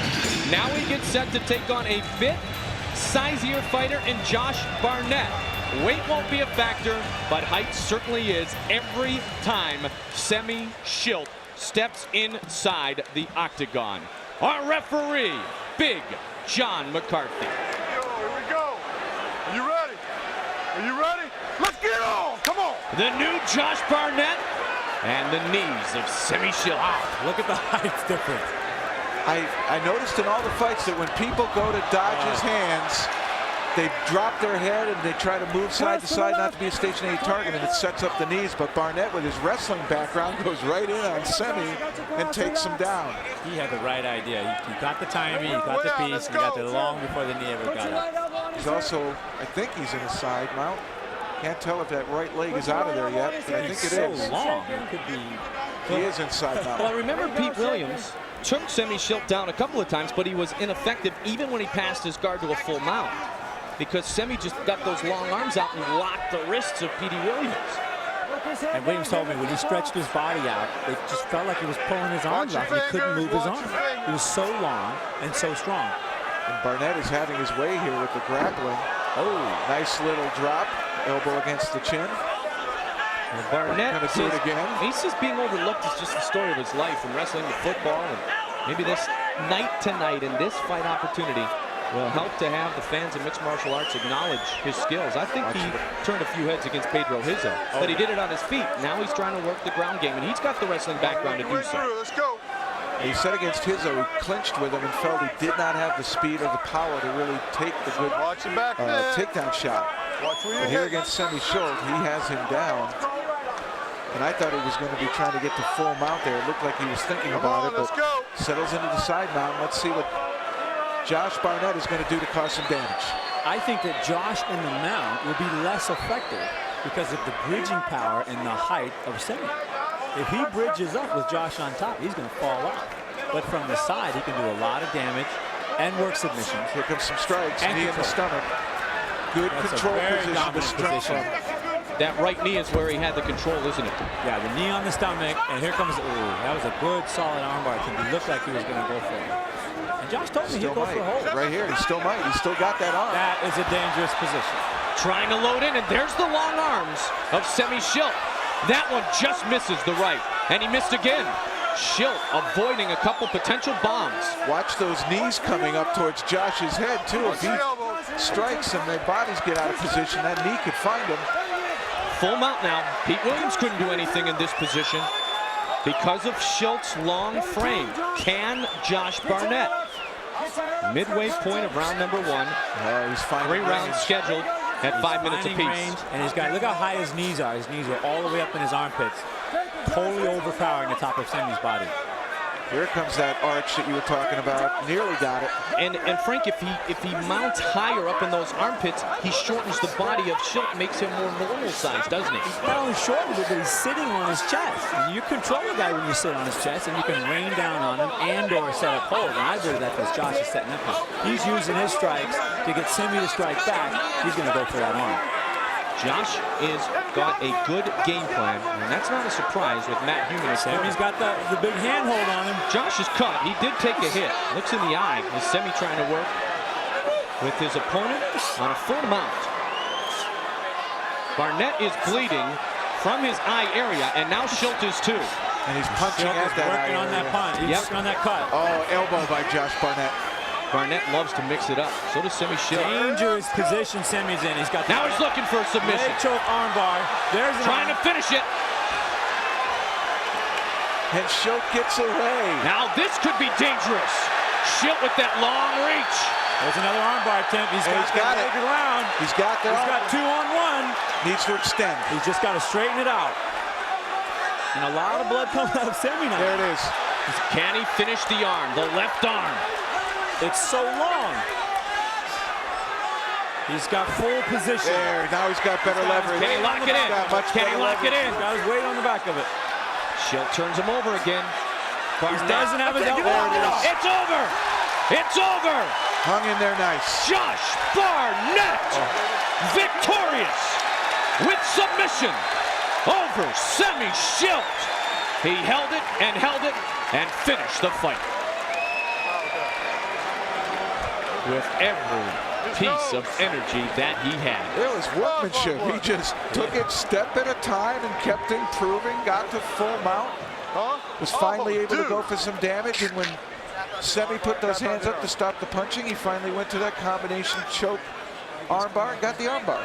He totally set him up for that. High on the chest, here's the armbar. And right there, stop it, right there.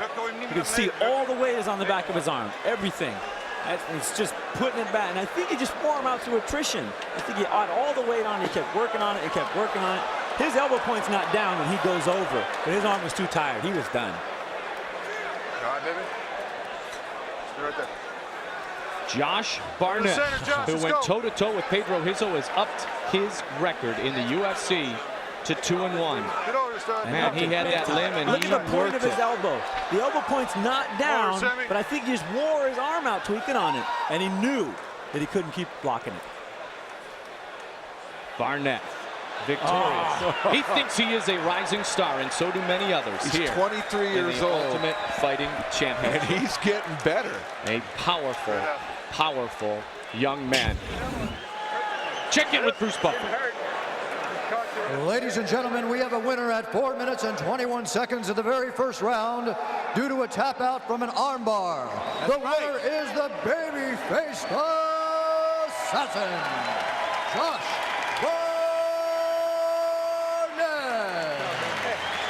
Jeff, was the key to submission, or was the real silent key the fact that because Barnett took Schilt right down, Schilt never was able to use his knees? Schilt never got going. He was immediately on the defensive, and he never got relief from it. Barnett not only immediately achieved side mount, he got the full mount, he got some strikes in, then he changed off to submission. A beautiful performance by a very young baby-faced assassin. Who is standing inside the octagon with James Wormy. Thank you very much, Mike. Man, babyface assassin. How about giant killer? Congratulations, Josh. Once again, another big man, another one down. Josh Barnett, certainly a rising star in the heavyweight division. Did you know you had the armbar right away? You worked on it for a very long time and sunk it in there real tight. Well, he kept defending, and I popped it a bunch of times. But he just wanted to hold on, and he kept leaving it back in position again. I kept taking it. Was that the game plan going in with those long limbs to try to isolate one of them and go for an armbar or a leg lock? Game plan was to kick his ass. That's it. Think you accomplished that? We fought. And you won. Congratulations, Josh. Mike, back to you. Actually, we're going to throw it over to Frank right now. Props to tap out.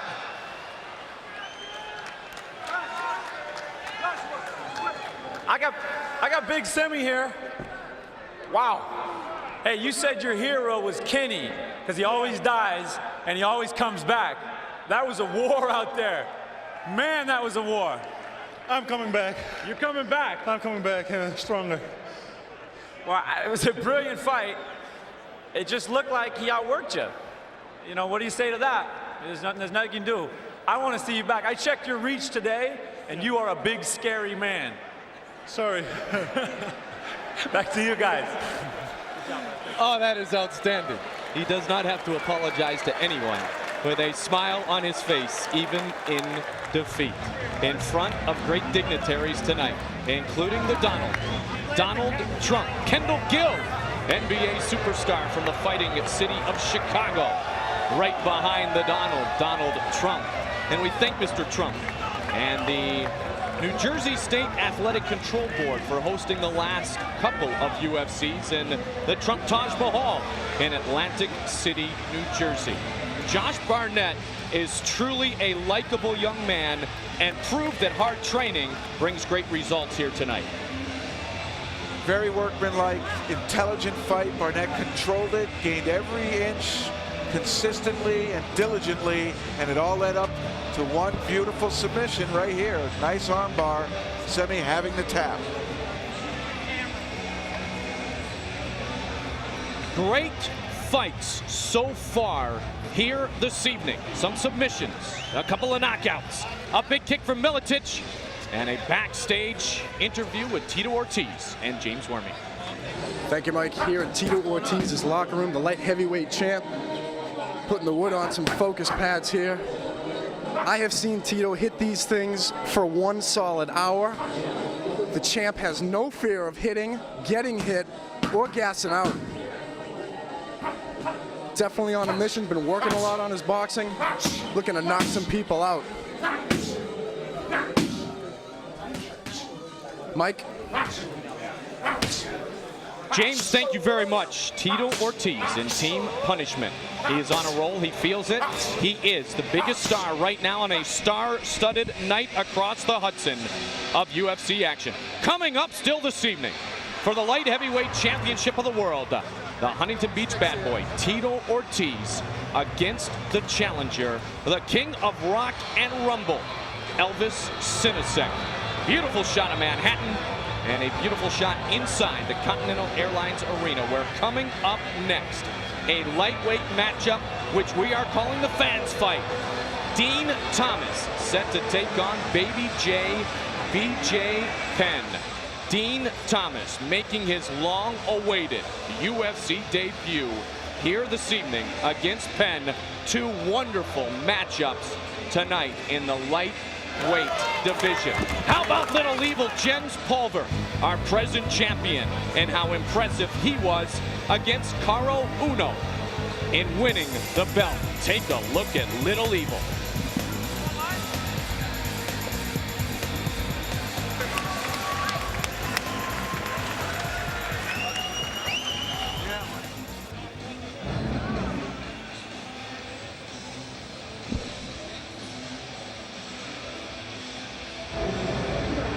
Little Evil, Jens Pulver.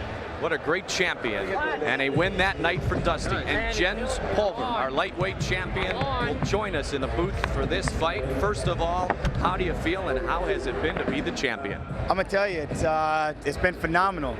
I think I won it at the perfect time.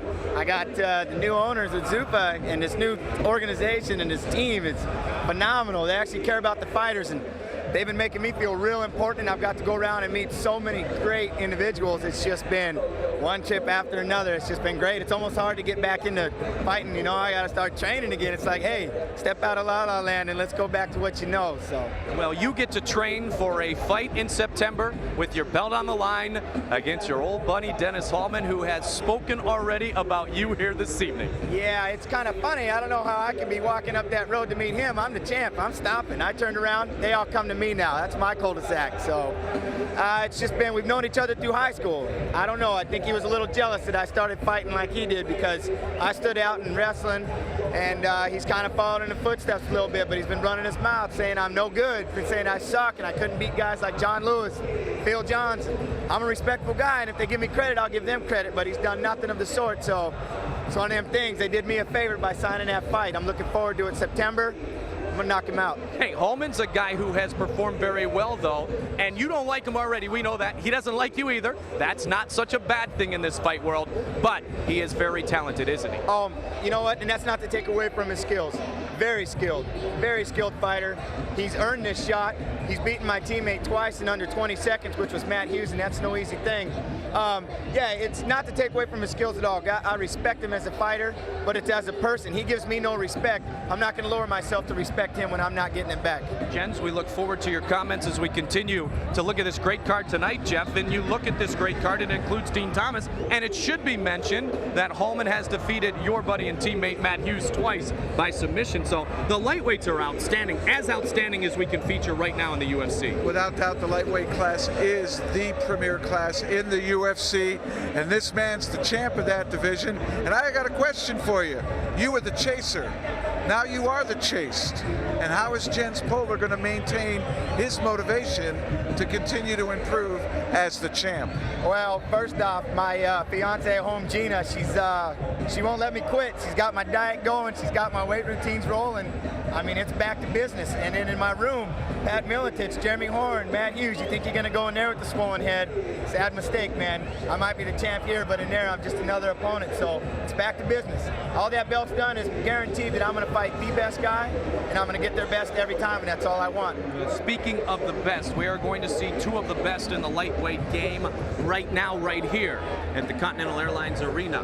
Baby J, BJ Penn. The fans cried, don't ever put him in a prelim again, as he is set to fight Dean Thomas. And the fans cried, bring Dean Thomas to the UFC. Fans, we love your support. We have answered your calls, and they are set to go.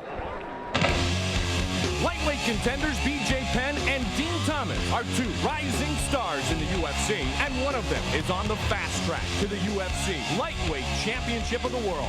BJ, the prodigy Penn, enters the octagon as the most decorated jiu-jitsu athlete in America. And in his UFC debut last May, he lived up to all the hype, completely dominating his opponent from start to finish until the fight was stopped. Dean the Dominator Thomas may be a UFC rookie, but he has taken on and taken out some of the toughest lightweights in the world, including present UFC champion Jens Pulver. This fight will decide who is next in line for a shot at the coveted UFC lightweight belt. I dominated the last time I was in the octagon. It's my first time in the octagon, but I'm a true veteran of the mixed martial arts. I have a record of 13-1. Dean's tough, but I'm going to dominate him. You know, it's a pretty competitive division, but I think I'll stand at the top, and we're going to find out. I'm the best fighter in the lightweight division, and the UFC is giving me the chance to prove that I'm the best pound for pound in the world. I've already beaten the champ. Next time I'm taking his belt. Coming up next, BJ Penn versus Dean Thomas.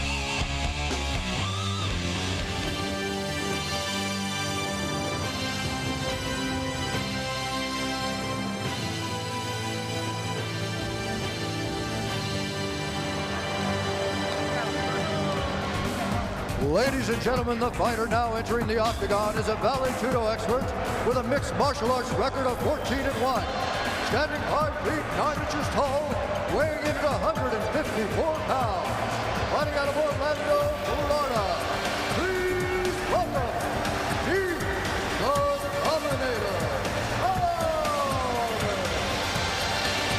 And dominate in his mixed martial arts career he has done. His only loss to Carl Uno, who we saw win earlier today, back in 1999. He has also defeated Little Evil, Jens Pulver, and WEF 10 back in August of 2000. He's got a wide array of skills, Jeff. Yes, he does. Dean Thomas, great at submission. He loves to strike. He's got a big right hand, and he holds it ready. And he has an edge here on BJ Penn in MMA experience. Has not lost a fight in 2 years since his loss previously mentioned to Uno, beating everybody within 2 rounds.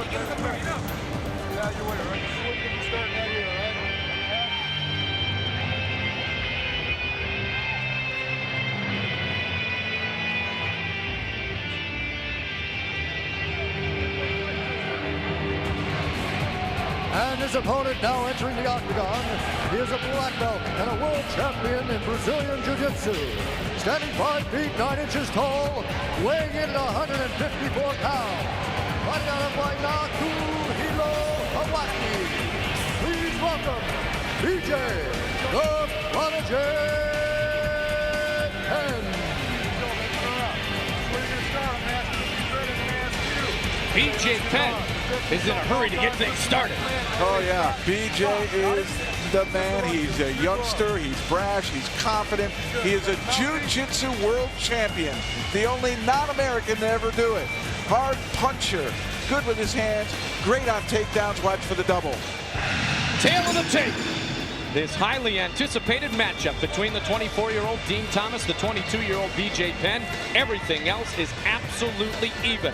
No disrespect to our present champion Little Evil, but this is like a title fight right here with these two. Most definitely. Here we go, here we go. Are you ready? I'm just going to sit back and let this thing explode off the bat. Who's going to do what first is what I'm looking for. Big right hands. See, Den has got he can stop shots, and that's a lot of people don't understand that about him. Now, Din, you told us this afternoon, has a 76.5-inch reach. Mind-blowing, actually. That was one of the things I was really intimidated about when he fought Mushima. He was able to get into that guard, and Mushima could not extend him enough to block those punches. So he's real effective in this area right here with those long arms. Dean Thomas, obviously, one of the big contenders for a shot at Jens Pulver, but so is Baby J, BJ Penn, who was impressive in his debut, defeating the wrestler Joey Gilbert, and displayed a tremendous and wide array of skills that night. Yes, he did. It was absolutely amazing to see what he could do. And you hear a lot of hype about him. This fight right here is going to prove if the talk is the talk, if the walk is the walk, because both these guys got up. And there is a question of experience. Dean Thomas has a lot of experience. BJ Penn in MMA has less. And we have seen that experience is a very valuable commodity here in the octagon. Well, you want to talk about, the prodigy and a ton of hype. BJ Penn has a ton of hype surrounding him, and he's been working out with Frank Shamrock. So he's learned a lot from Shamrock and working with his camp. Frank Shamrock told us that he will teach him one thing a day, and just one thing only. BJ will do it 500-600 times, Jens, and he will have it in his arsenal for good. He'll use it the next day, and they keep building and building and building. That's an amazing training tool, to be that focused and that dedicated. It's like, look, don't throw me a whole bunch of moves. Give me one. Let's perfect it. We'll move on. I'm not too anxious to learn a whole bunch of things. We got time in this game. Now, he's very, very coachable. That is obvious. But the one thing that I liked hearing about him is a lot of people say this is work. This is business, the fighting game. He loves what he does. And when you love what you do, it's no longer work. And that's the best kind of thing. And we always hear the team that's having the most fun be the team that wins. Well, it's the same with individual sports, too. Check out his leg. He's trying to work the leg. Talk about amazing right here. Look at that. With his own leg, look at the leverage that he's creating, and he's going to start to work with the strike. That is flexibility. They were talking about that earlier, weren't they? Absolutely. The flexibility. Now here comes BJ those long Penn arms. eats the long arm twice. The left you. hand of Dean Thomas. On the way up, he tried to get in with the right. He did not. And now they are on their feet. Good start here. Very good start. Very good start. Ken's got to work that jab. Oh, just missed. And he's down! Oh, and he's down! it's over. And BJ Penn has finished! Dean Thomas! BJ Penn! Goodness. Talk about a shot. His opportunity opened, and bam, he let it go. What a knee. Put him right back. BJ Penn is the real deal. You know, I think... Let's take another look at the finish here. And here comes the knee. Bang, and that's flush. And right here, Dean doesn't know where he is, and he follows up with 2-3 punches before John McCarthy says, that's it. No more. Oh, my goodness. That's one thing about having those long arms. When you miss, you miss. So he came in too aggressive. Look, he loaded it. BJ's got too much skill, waited, and then just couldn't gather himself, and the knee was waiting right there for him. Take it home. Speed is a dangerous skill, and it's something hard to train. It's a God-given commodity, and BJ Penn has it. Youth, speed, power, flexibility. Oh, my. Power displayed appropriately off the knee of BJ Penn. That's a fighter right there. They are on their feet for this performance by Baby J, BJ Penn. And you know at some point, James, you may have to fight BJ Penn after Holman if you defeat him. God willing, we'll see what happens. I definitely would love to have a shot at this guy. Talk about amazing. Well, he's got power like you do, James. Yes, he does. That's what I was told. But I think we'll go back to that old Couture Belfort. Someone's got to derail him. It might as well be me. Well, the protege here continues to improve. And rightfully so, given that name, he just keeps getting better and better. Not only does he have fast hands, he's a world champion in jiu-jitsu. Well, he spells it D-I-N. Many call him Din. His name is Dean. One thing we know, one thing, he is done. D-O-N-N. Yeah, man. BJ Penn just reigns with confidence right now. And a confident fighter is a dangerous fighter, Jeff. Yes, he is. He's having fun. He loves what he does. He thinks this is great. He ran into the octagon. A lot of people a little bit hesitant to hear that boat step shot.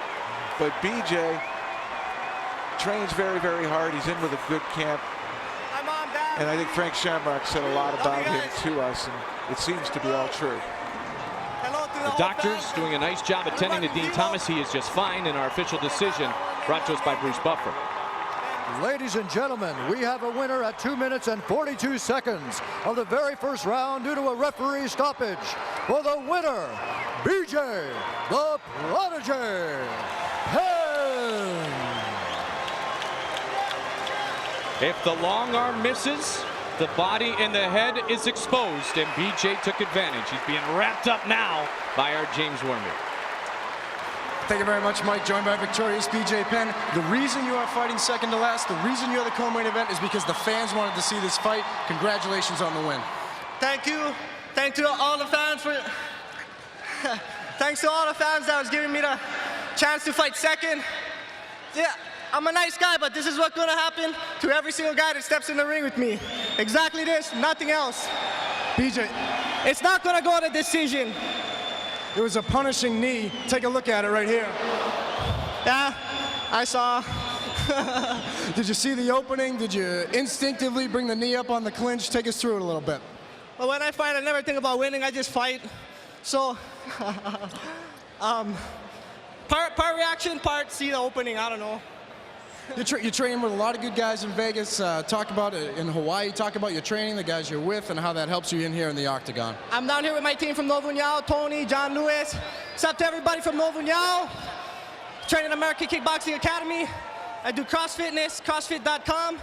Javier Mendez, Shamrock's crew.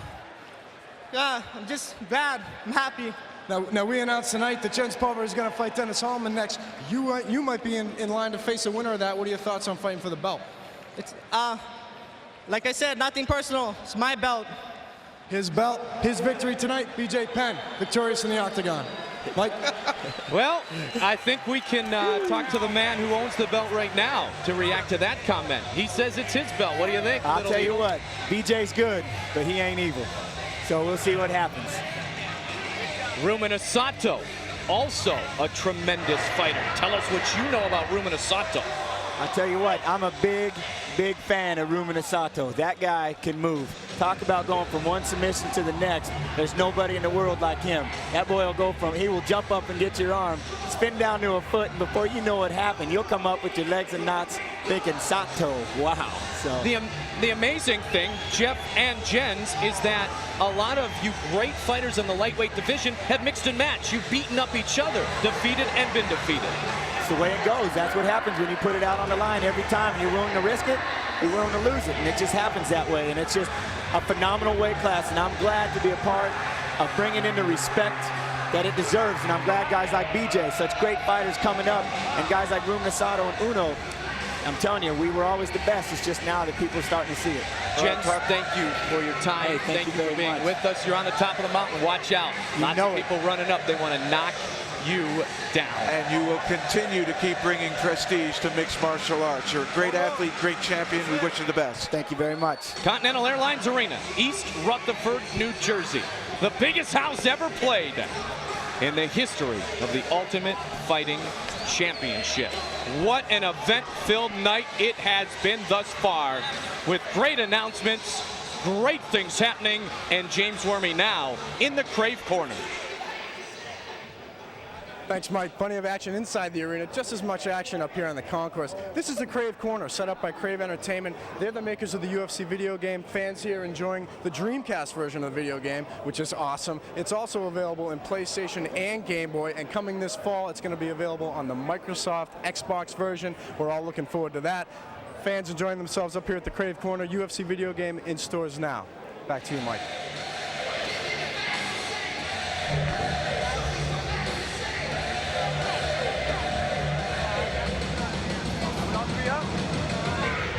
Wow, what a night it has been here at the Ultimate Fighting Championship. Great fights, great venue, great future. September 28th, do not forget, as we will bring you more great action, and it is in demand, and it will be on full cable.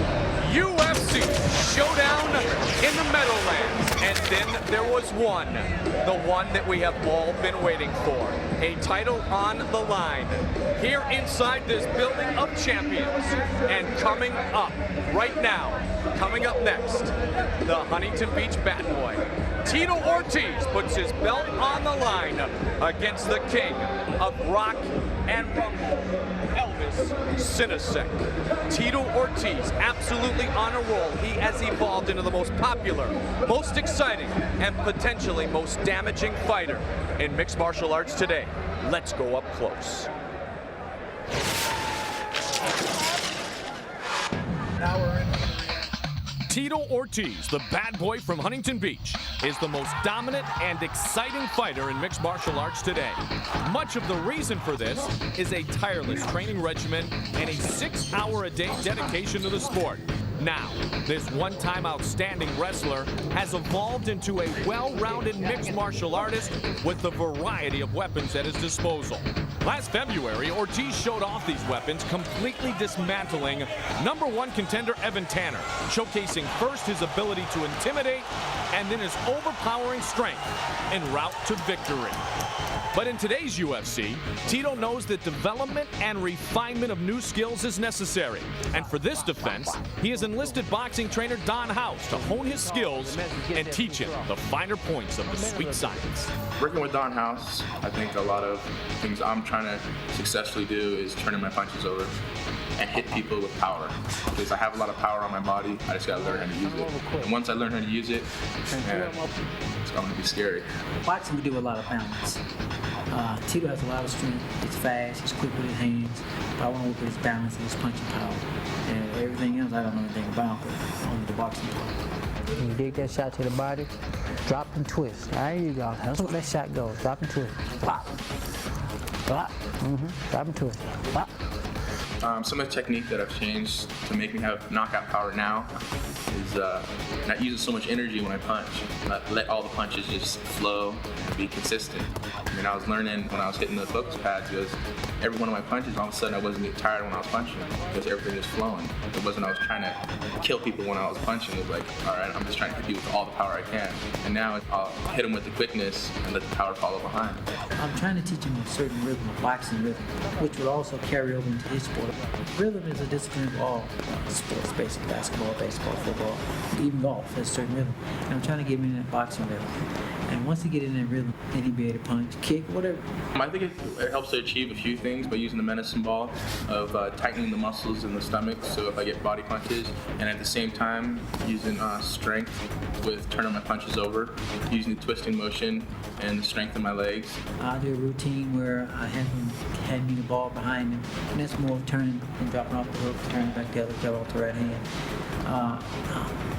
Boxing, we roll with a lot of punches, so if I catch a right hand on the chin, if my face is frozen, I'm going to fall down. But if I get hit and turn with it, I take some of the shock off the punch and come back with another punch. So with the medicine ball, I have him turning or dropping, picking it up from either side too. So when he does get hit and he's dropped, he can come back with a shot. What I've been learning from sparring is pretty much kind of learning how to get hit and reacting from getting hit, hitting the person before he hits me. Working off the timing of the punches, bobbing and weaving, just trying to stay away from getting hit, and working on my shots. Boom, good shot. That's what I'm talking about. And they come back to the top with the right hand. Boxing's easy compared to the UFC guys. We don't have to deal with a left hand and right hand. These guys, they got left hand, right hand, feet, knees, they got everything to look out for. I think boxers, that's one of the toughest sports out there right now. They punch each other so much, they don't get a chance to take people down like we do. But now, I don't know, there may be a different leap for me in boxing. Not really though. Yeah, he's pretty well at the boxing level. I've trained many professional boxers, and Tito's up there. I mean, just because of athletic ability and is willing to learn. So, yeah, I can give him that. You ready? Oh, he's ready. He's ready. Tito Ortiz, the Huntington Beach bad boy, the most recognized figure right now in the UFC. Tito Ortiz about to put his belt on the line, and he has done nothing but punish his last two opponents. And with that, Jeff Blatnick, you like Tito Ortiz tonight. Oh, I certainly do like Tito Ortiz. He continues to improve, and that's the best thing a fighter can do. And the reason I'm going to say he's continuing to improve, we know he's a great takedown specialist. We know he can get people down to the ground, but he wanted to improve his stand-up. We saw some footage of that, but I got a comment from somebody you know, Frank Shamrock, somebody that BJ Penn knows, Javier Mendez. And he come up and said, that Tito is getting very, very good, that whoever's coaching him is teaching him the right things. So if the competition is picking up on it, it's something that is definitely happening. Tito will continue to get better, not only with strikes, but with submissions. All that said, all the hype, Tito Ortiz will come into fireworks and lightning, and he'll be looking for some thunder, and you like the upset. I like the upset. I like the underdog. I was always the underdog. Elvis is the underdog. It's a smart man's game. And Javier has been my coach for years. Javier has always hit it on the head, but has he focused too much on boxing? Has he been distracted by the fame? I know Elvis hasn't. I'm going with Elvis on this one. Elvis said that Tito is so potentially damaging. That's his biggest concern. He does damage. He's huge. He does damage, and the first person to do the most amount of damage in the shortest amount of time is going to win the fight. But you got to know where to do the damage. You got to know when to administer it. And it'll be interesting to see, because we talked earlier, Jeff, about Elvis Sinosic, and we said the most important part of his arsenal tonight will be his mind, and he has said that to us over and over. He thinks he knows what Tito's going to do. He's ready to attempt to counter. Well, brain versus brawn, and the one thing that I liked about Elvis is he really took a long time scouting out Tito Ortiz, and he says, I picked up some habits. And I looked right at him and I said, you're talking about a takedown, aren't you? And he said, yeah. And I said, what about the stand-up? And he goes, I want Tito to stand up. That'll allow me to kick. And what he meant by that is, as he throws the kick, Tito's inevitably probably going to grab one of them. And when he grabs one of those kicks, that's the opportunity for Tito to take him down. And that's what Elvis wants. He wants the ground game. My body's starting to shake. You can feel the momentum. And this building starting to get ready for a title fight between Elvis Sinosic and Tito Ortiz for the light heavyweight championship of the world. Tito Ortiz and Elvis almost set to go. The light heavyweights are 26 and 30 years old respectively. 1 inch separates them, 4 pounds. Tito at 204 is dangerous. For the official introductions, here is Bruce Buffer. Ladies and gentlemen, this is the main event of the evening, presented by Gordon Bierce Brewing Company. Beer like it ought to be. This championship bout is sanctioned by the New Jersey State Athletic Control Board with John J. Farmer Jr., Attorney General, Gerald Gormley, Chairman, Stephen Katz and Reverend Francis E. Schiller, members, and Mr. Larry Hazard, Commissioner. And now, it's time to begin the 5-round battle for the UFC Light Heavyweight Championship of the World. Let's begin with the challenger standing to my left. He is a jiu-jitsu expert, an Australian Vale Tudo Open champion, and a Pan-Pacific Brazilian Jiu-Jitsu champion. Standing 6 feet 3 inches tall, weighing in at 200 pounds. Fighting out of Sydney, Australia. Ladies and gentlemen, please welcome the King of Rock and Rumble, Elvis Sinosic.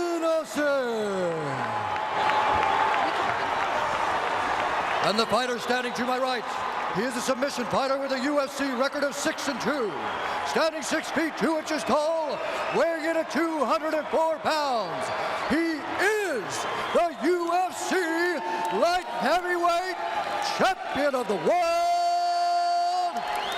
People, please welcome the bad boy from Huntington Beach, California, Tito.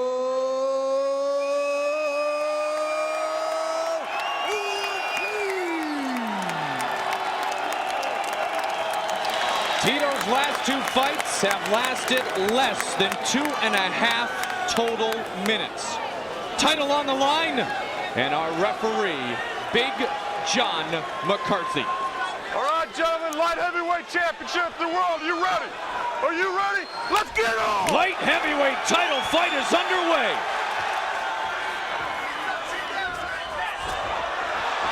Sinosic takes a knee. Sinosic avoids a knee. He's got to stay out of that clinch. Tito's way too strong in the clinch. Elvis slipped there. Pulled his distance. Down. Oh, there's a right. Glances off the face of Tito Ortiz. He's got to step off and kick. Tito's got way too much punching power coming down that pipe. He's listening to you, Frank. It's like the third fighter right after you said it, did it. Tito's kicks are often overlooked, aren't they, Frank? Oh, he took one there. He got him, and Tito drives right in. And back to wrestling. And there is what Elvis Sinosic would like to do. Bring it down to the ground game. Now, Tito's a good wrestler, we know that, but toe-to-toe, Elvis does not want to play with Tito. He doesn't, and you saw when the punches got exchanged, he was looking for a way out. Tito's coming with a lot of power. But Elvis threw that kick, he threw it with power and authority, and he forced the takedown. Certainly did. That's his whole game. And what you said, Frank, when you're unafraid, when you got nothing to lose, throw big because you end up where you want. Why not? Why not? You're going to go all the way. I agree. Now let's see what Tito will do. He's good at ground and pound. But he needs to be careful because those legs of Sinosic are long, and if he cinches a lot, it starts extending to an awful lot of leverage. Well, he's very, very slick. He's a very mental fighter, as we have talked about frequently here this evening. And he thinks he knows what Tito's going to try to do. Tito went for a great pass there. Elvis totally brought himself back in the guard, exactly where he wanted to be. Elvis says, my mind and my heart is what makes me the fighter I am today. Tito, as we've talked about the maturation process, since April of 2000, when he first won what was then the vacant UFC middleweight championship, defeating Vanderlei Silva back in April of 2000 in Tokyo, Japan. We talked about studying fighters and figuring out what they're missing. Tito never passes to the right. This is something I figured out when I fought him. I never told anyone. I didn't tell everything. He never passes to the right. And I don't know if Elvis picked on that bit. But both times, Elvis has gone to the left, Got to make his pass. Tito trying to work some ground and pound here, and he's loading up the big right hand on Elvis Sinosic. Sinosic seems at this point no worse for wear. But Tito's really trying to tee off, expending a lot of energy in the process. He's using a lot of juice. Now he tells us conditionally he can go forever as he tries the combinations on Elvis Sinosic. Damaging so far, scoring big here in round one. And this is what everyone wondered, was Sinosic's defense in the guard enough to stop the onslaught of Tito Ortiz? The ferocity of the champion evident there in that exchange. Tito back to his basic foundation of a little ground and pound. He has become so much more than that, but you never forget what you possessed early. Forearm. A wide array of Gotta get that arm up. Working on Elvis Sinosic. Combinations and combinations again. Sinosic is in trouble here in round one. Looking at his eyes, he looks sharp. It doesn't look like it's hurting him. There's one that cut him. That elbow cut him. The forearm of Tito Ortiz. McCarthy's in. He's going to stop the fight. Tito Ortiz, the Huntington Beach bad boy, has held on to his belt.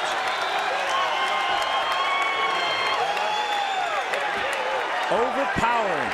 That's what that is. Overpowering. And certainly smart. Not only just fists, but he started using forearm and elbow there. Arcing shots. You could stop the hand, but he couldn't stop the elbow. And Tito Ortiz, the champion, continues to demonstrate why he won't relinquish that belt. He continues to improve. And Frank, you know, when you keep getting better, it just enhances your physical quality. It does. It enhances your confidence. And there was the elbows that cut him. He came in heavy with those. And you can see right away, Elvis, he didn't want those elbows anymore. Big John McCarthy in right away. Good side gash on top of Elvis Sinosic's forehead. There's a secondary cut.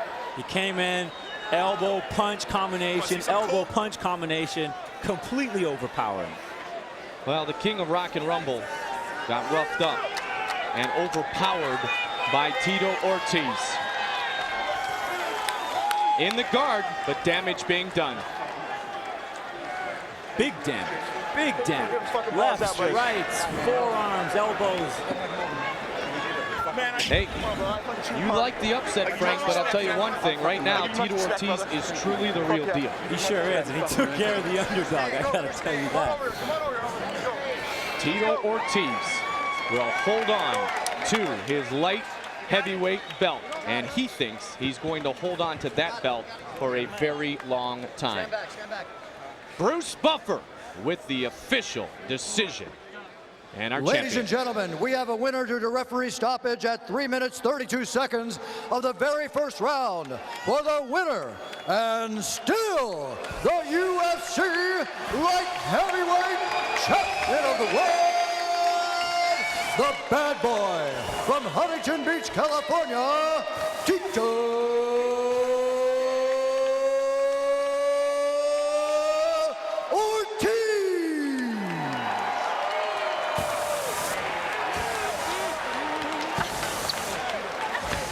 Frank Fertitta, Lorenzo Fertitta, the leaders of Zupa, rewarding Tito Ortiz, who has the belt put right back around his waist by Larry Hazard, the commissioner of the New Jersey State Athletic Control Board.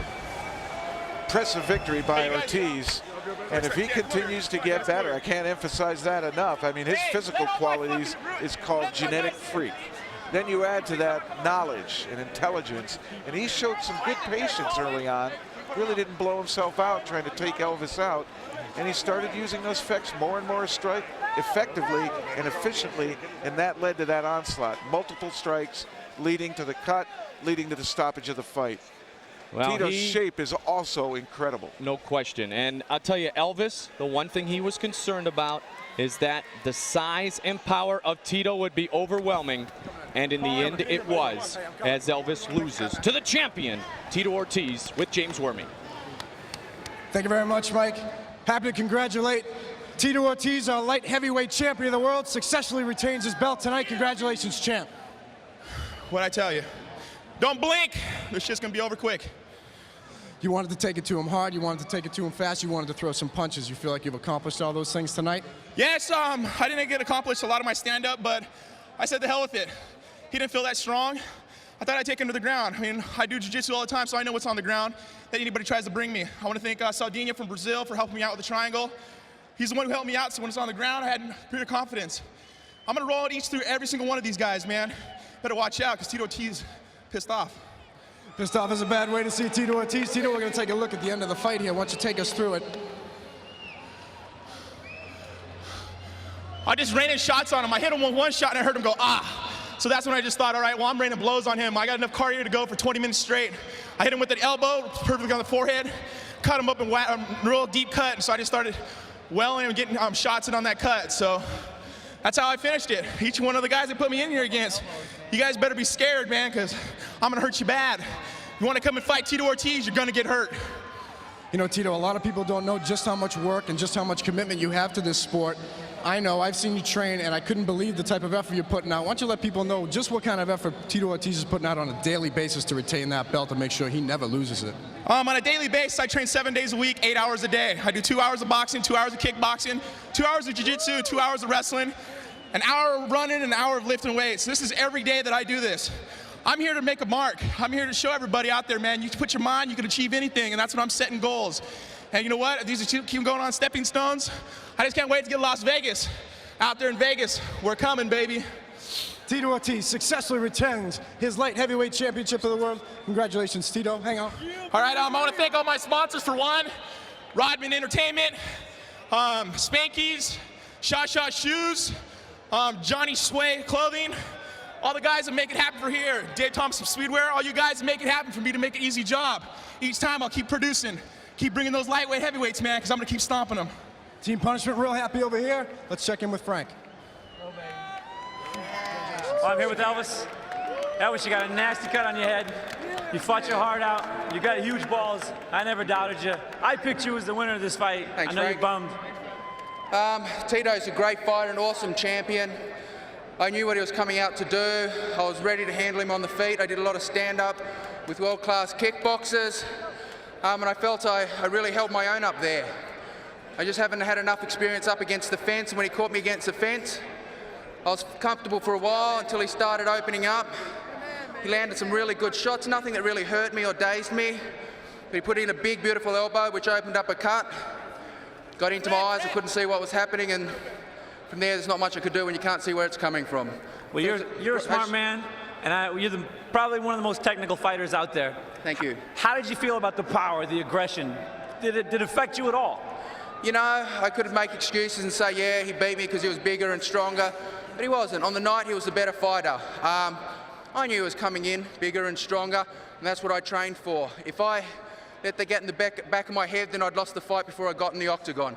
That's not the case. He was the better fighter on the night, and that's why he won.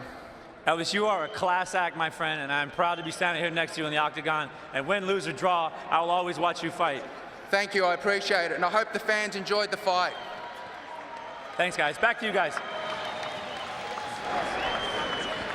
Thank you very much. Joined over here by two very big Tito Ortiz supporters, Fred Durst, Dennis Rodman. We'll start with you, Fred. Pretty big night for the champ, pretty good night for the champ. This man is the champ. There is no other champ. I love this guy, and I'll never doubt him.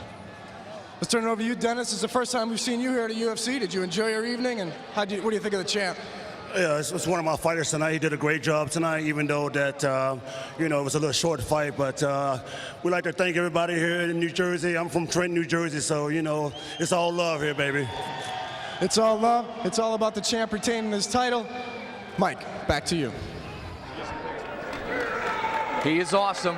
He displayed his talents again tonight. He is the light heavyweight champion. He right now is the most recognizable figure in the UFC and perhaps in the world of mixed martial arts. He is Tito Ortiz, and he was overpowering, and the fans have gotten bigger and larger in stature, evidenced by Dennis Rodman. The stars are out in force here in the Meadowlands. Many, many, many different people here. We're on the edge of New York City, and they showed their support. We're going to continue to bring it back to all around the country. The UFC will be back in September, back on cable to every household. We've been waiting many years for this. You fans are responsible. The fighters are responsible.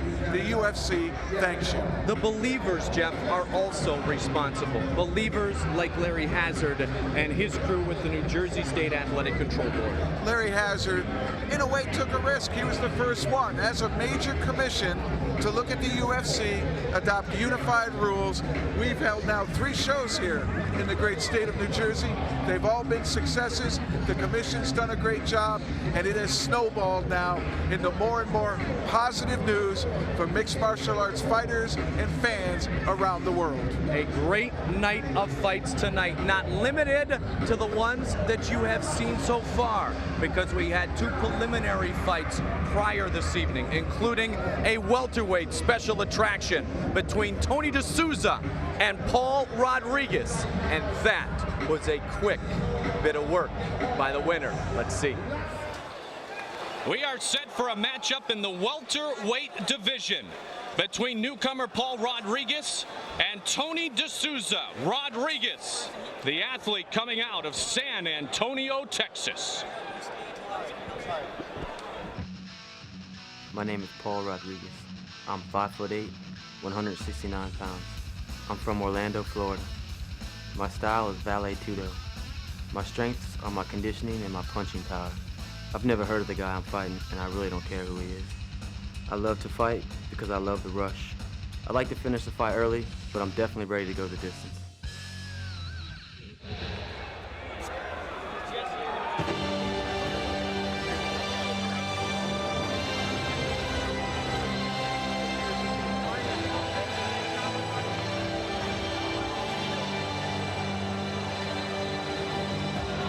Entering the octagon is a Valley Judo expert with a mixed martial arts record of 12-3.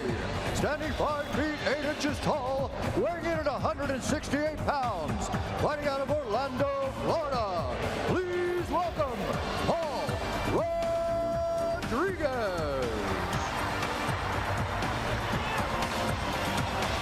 Paul Rodriguez.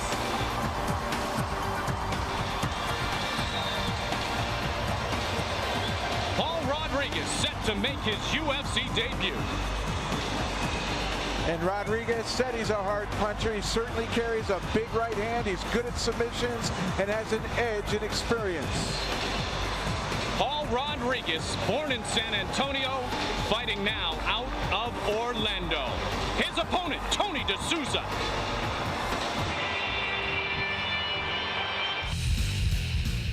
My name is Tony D'Souza. I'm from Lima, Peru. I fight out of Las Vegas now. I'm 6 foot, 169 pounds. I'm 1-0 in the UFC. The UFC is the ultimate proving ground. I've been waiting 7 years to fight in the UFC, and my time has finally come. I'm gonna give it my all, and I fully expect to win.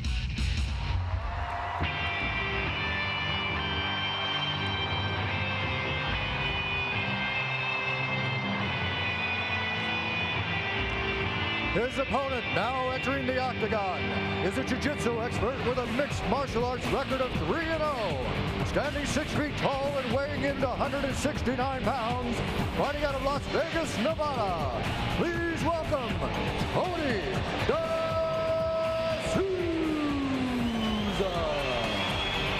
D'Souza debuting in the UFC the last time we gathered, won a unanimous decision over Steve Berger, and nicely utilized his wrestling skill that evening. That's right, and Tony D'Souza is a great wrestler. He's got good, solid takedowns. He likes to ground and pound, and he's trained in submissions, and he's worked really hard on his stamina. So the former Pac-10 wrestling champion and 3-time NCAA Division I qualifier, Tony D'Souza, set to take on Paul Rodriguez. Tail of the tape for our welterweight feature matchup here tonight. Both are 26 years old. D'Souza is 6 foot tall, so a reach advantage there. The weight will not be a factor. For the time. What John, a wonderful evening tonight. keeper? The Continental Airlines Arena, East Rutherford, New Jersey. Our referee for this matchup, Mario Yamasaki.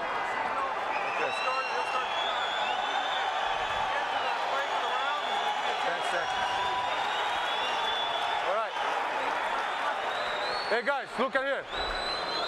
Are you ready? Are you ready? Are you ready? Let's go! Here we go, Rodriguez in the gold trunks and D'Souza in the black trunks. And this evening is officially underway.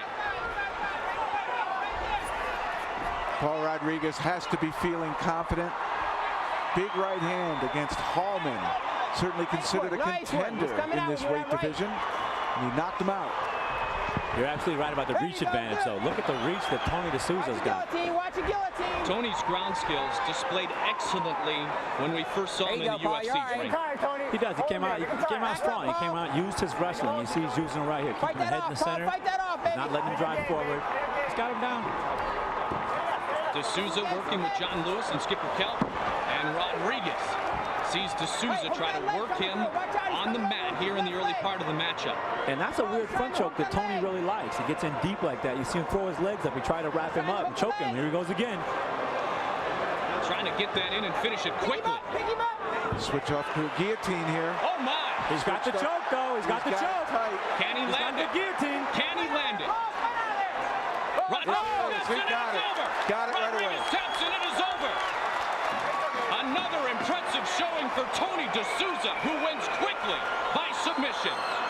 It was impressive. As soon as Rodriguez tried to pick him up, he switched from what was a front headlock in wrestling terms, where you entrap the arm with the head, to strictly a guillotine choke, sunk it in deep, arched backwards, and once he straightened out, pressure was tough. It was a perfect adaptation from wrestling. He used the sprawl to set him up on the front choke, and you see he got that arm, he got the head. Rodriguez with a big lift trying to get out of that. But you see that hand under his chin, he's stuck. That's where the hold really set in. Right there. That's a lot of pressure on the neck there. That's a lot of pressure. D'Souza set it up from the very beginning, Jeff. He did with this front headlock, and Frank was aware of D'Souza trying this funky move there, using the front headlock with the legs to start a choke, but as soon as Rodriguez went to lift him, he switched to a guillotine, and right there, that's total pressure on the neck. He's unable to get any air in and clearly tapping out. Now the tap out and the decisive victory for Tony D'Souza. Here's Bruce Buffer. Ladies and gentlemen, we have a winner at 1 minute and 13 seconds of the very first round. Winner by tap out due to a guillotine choke. For the winner, Tony D'Souza.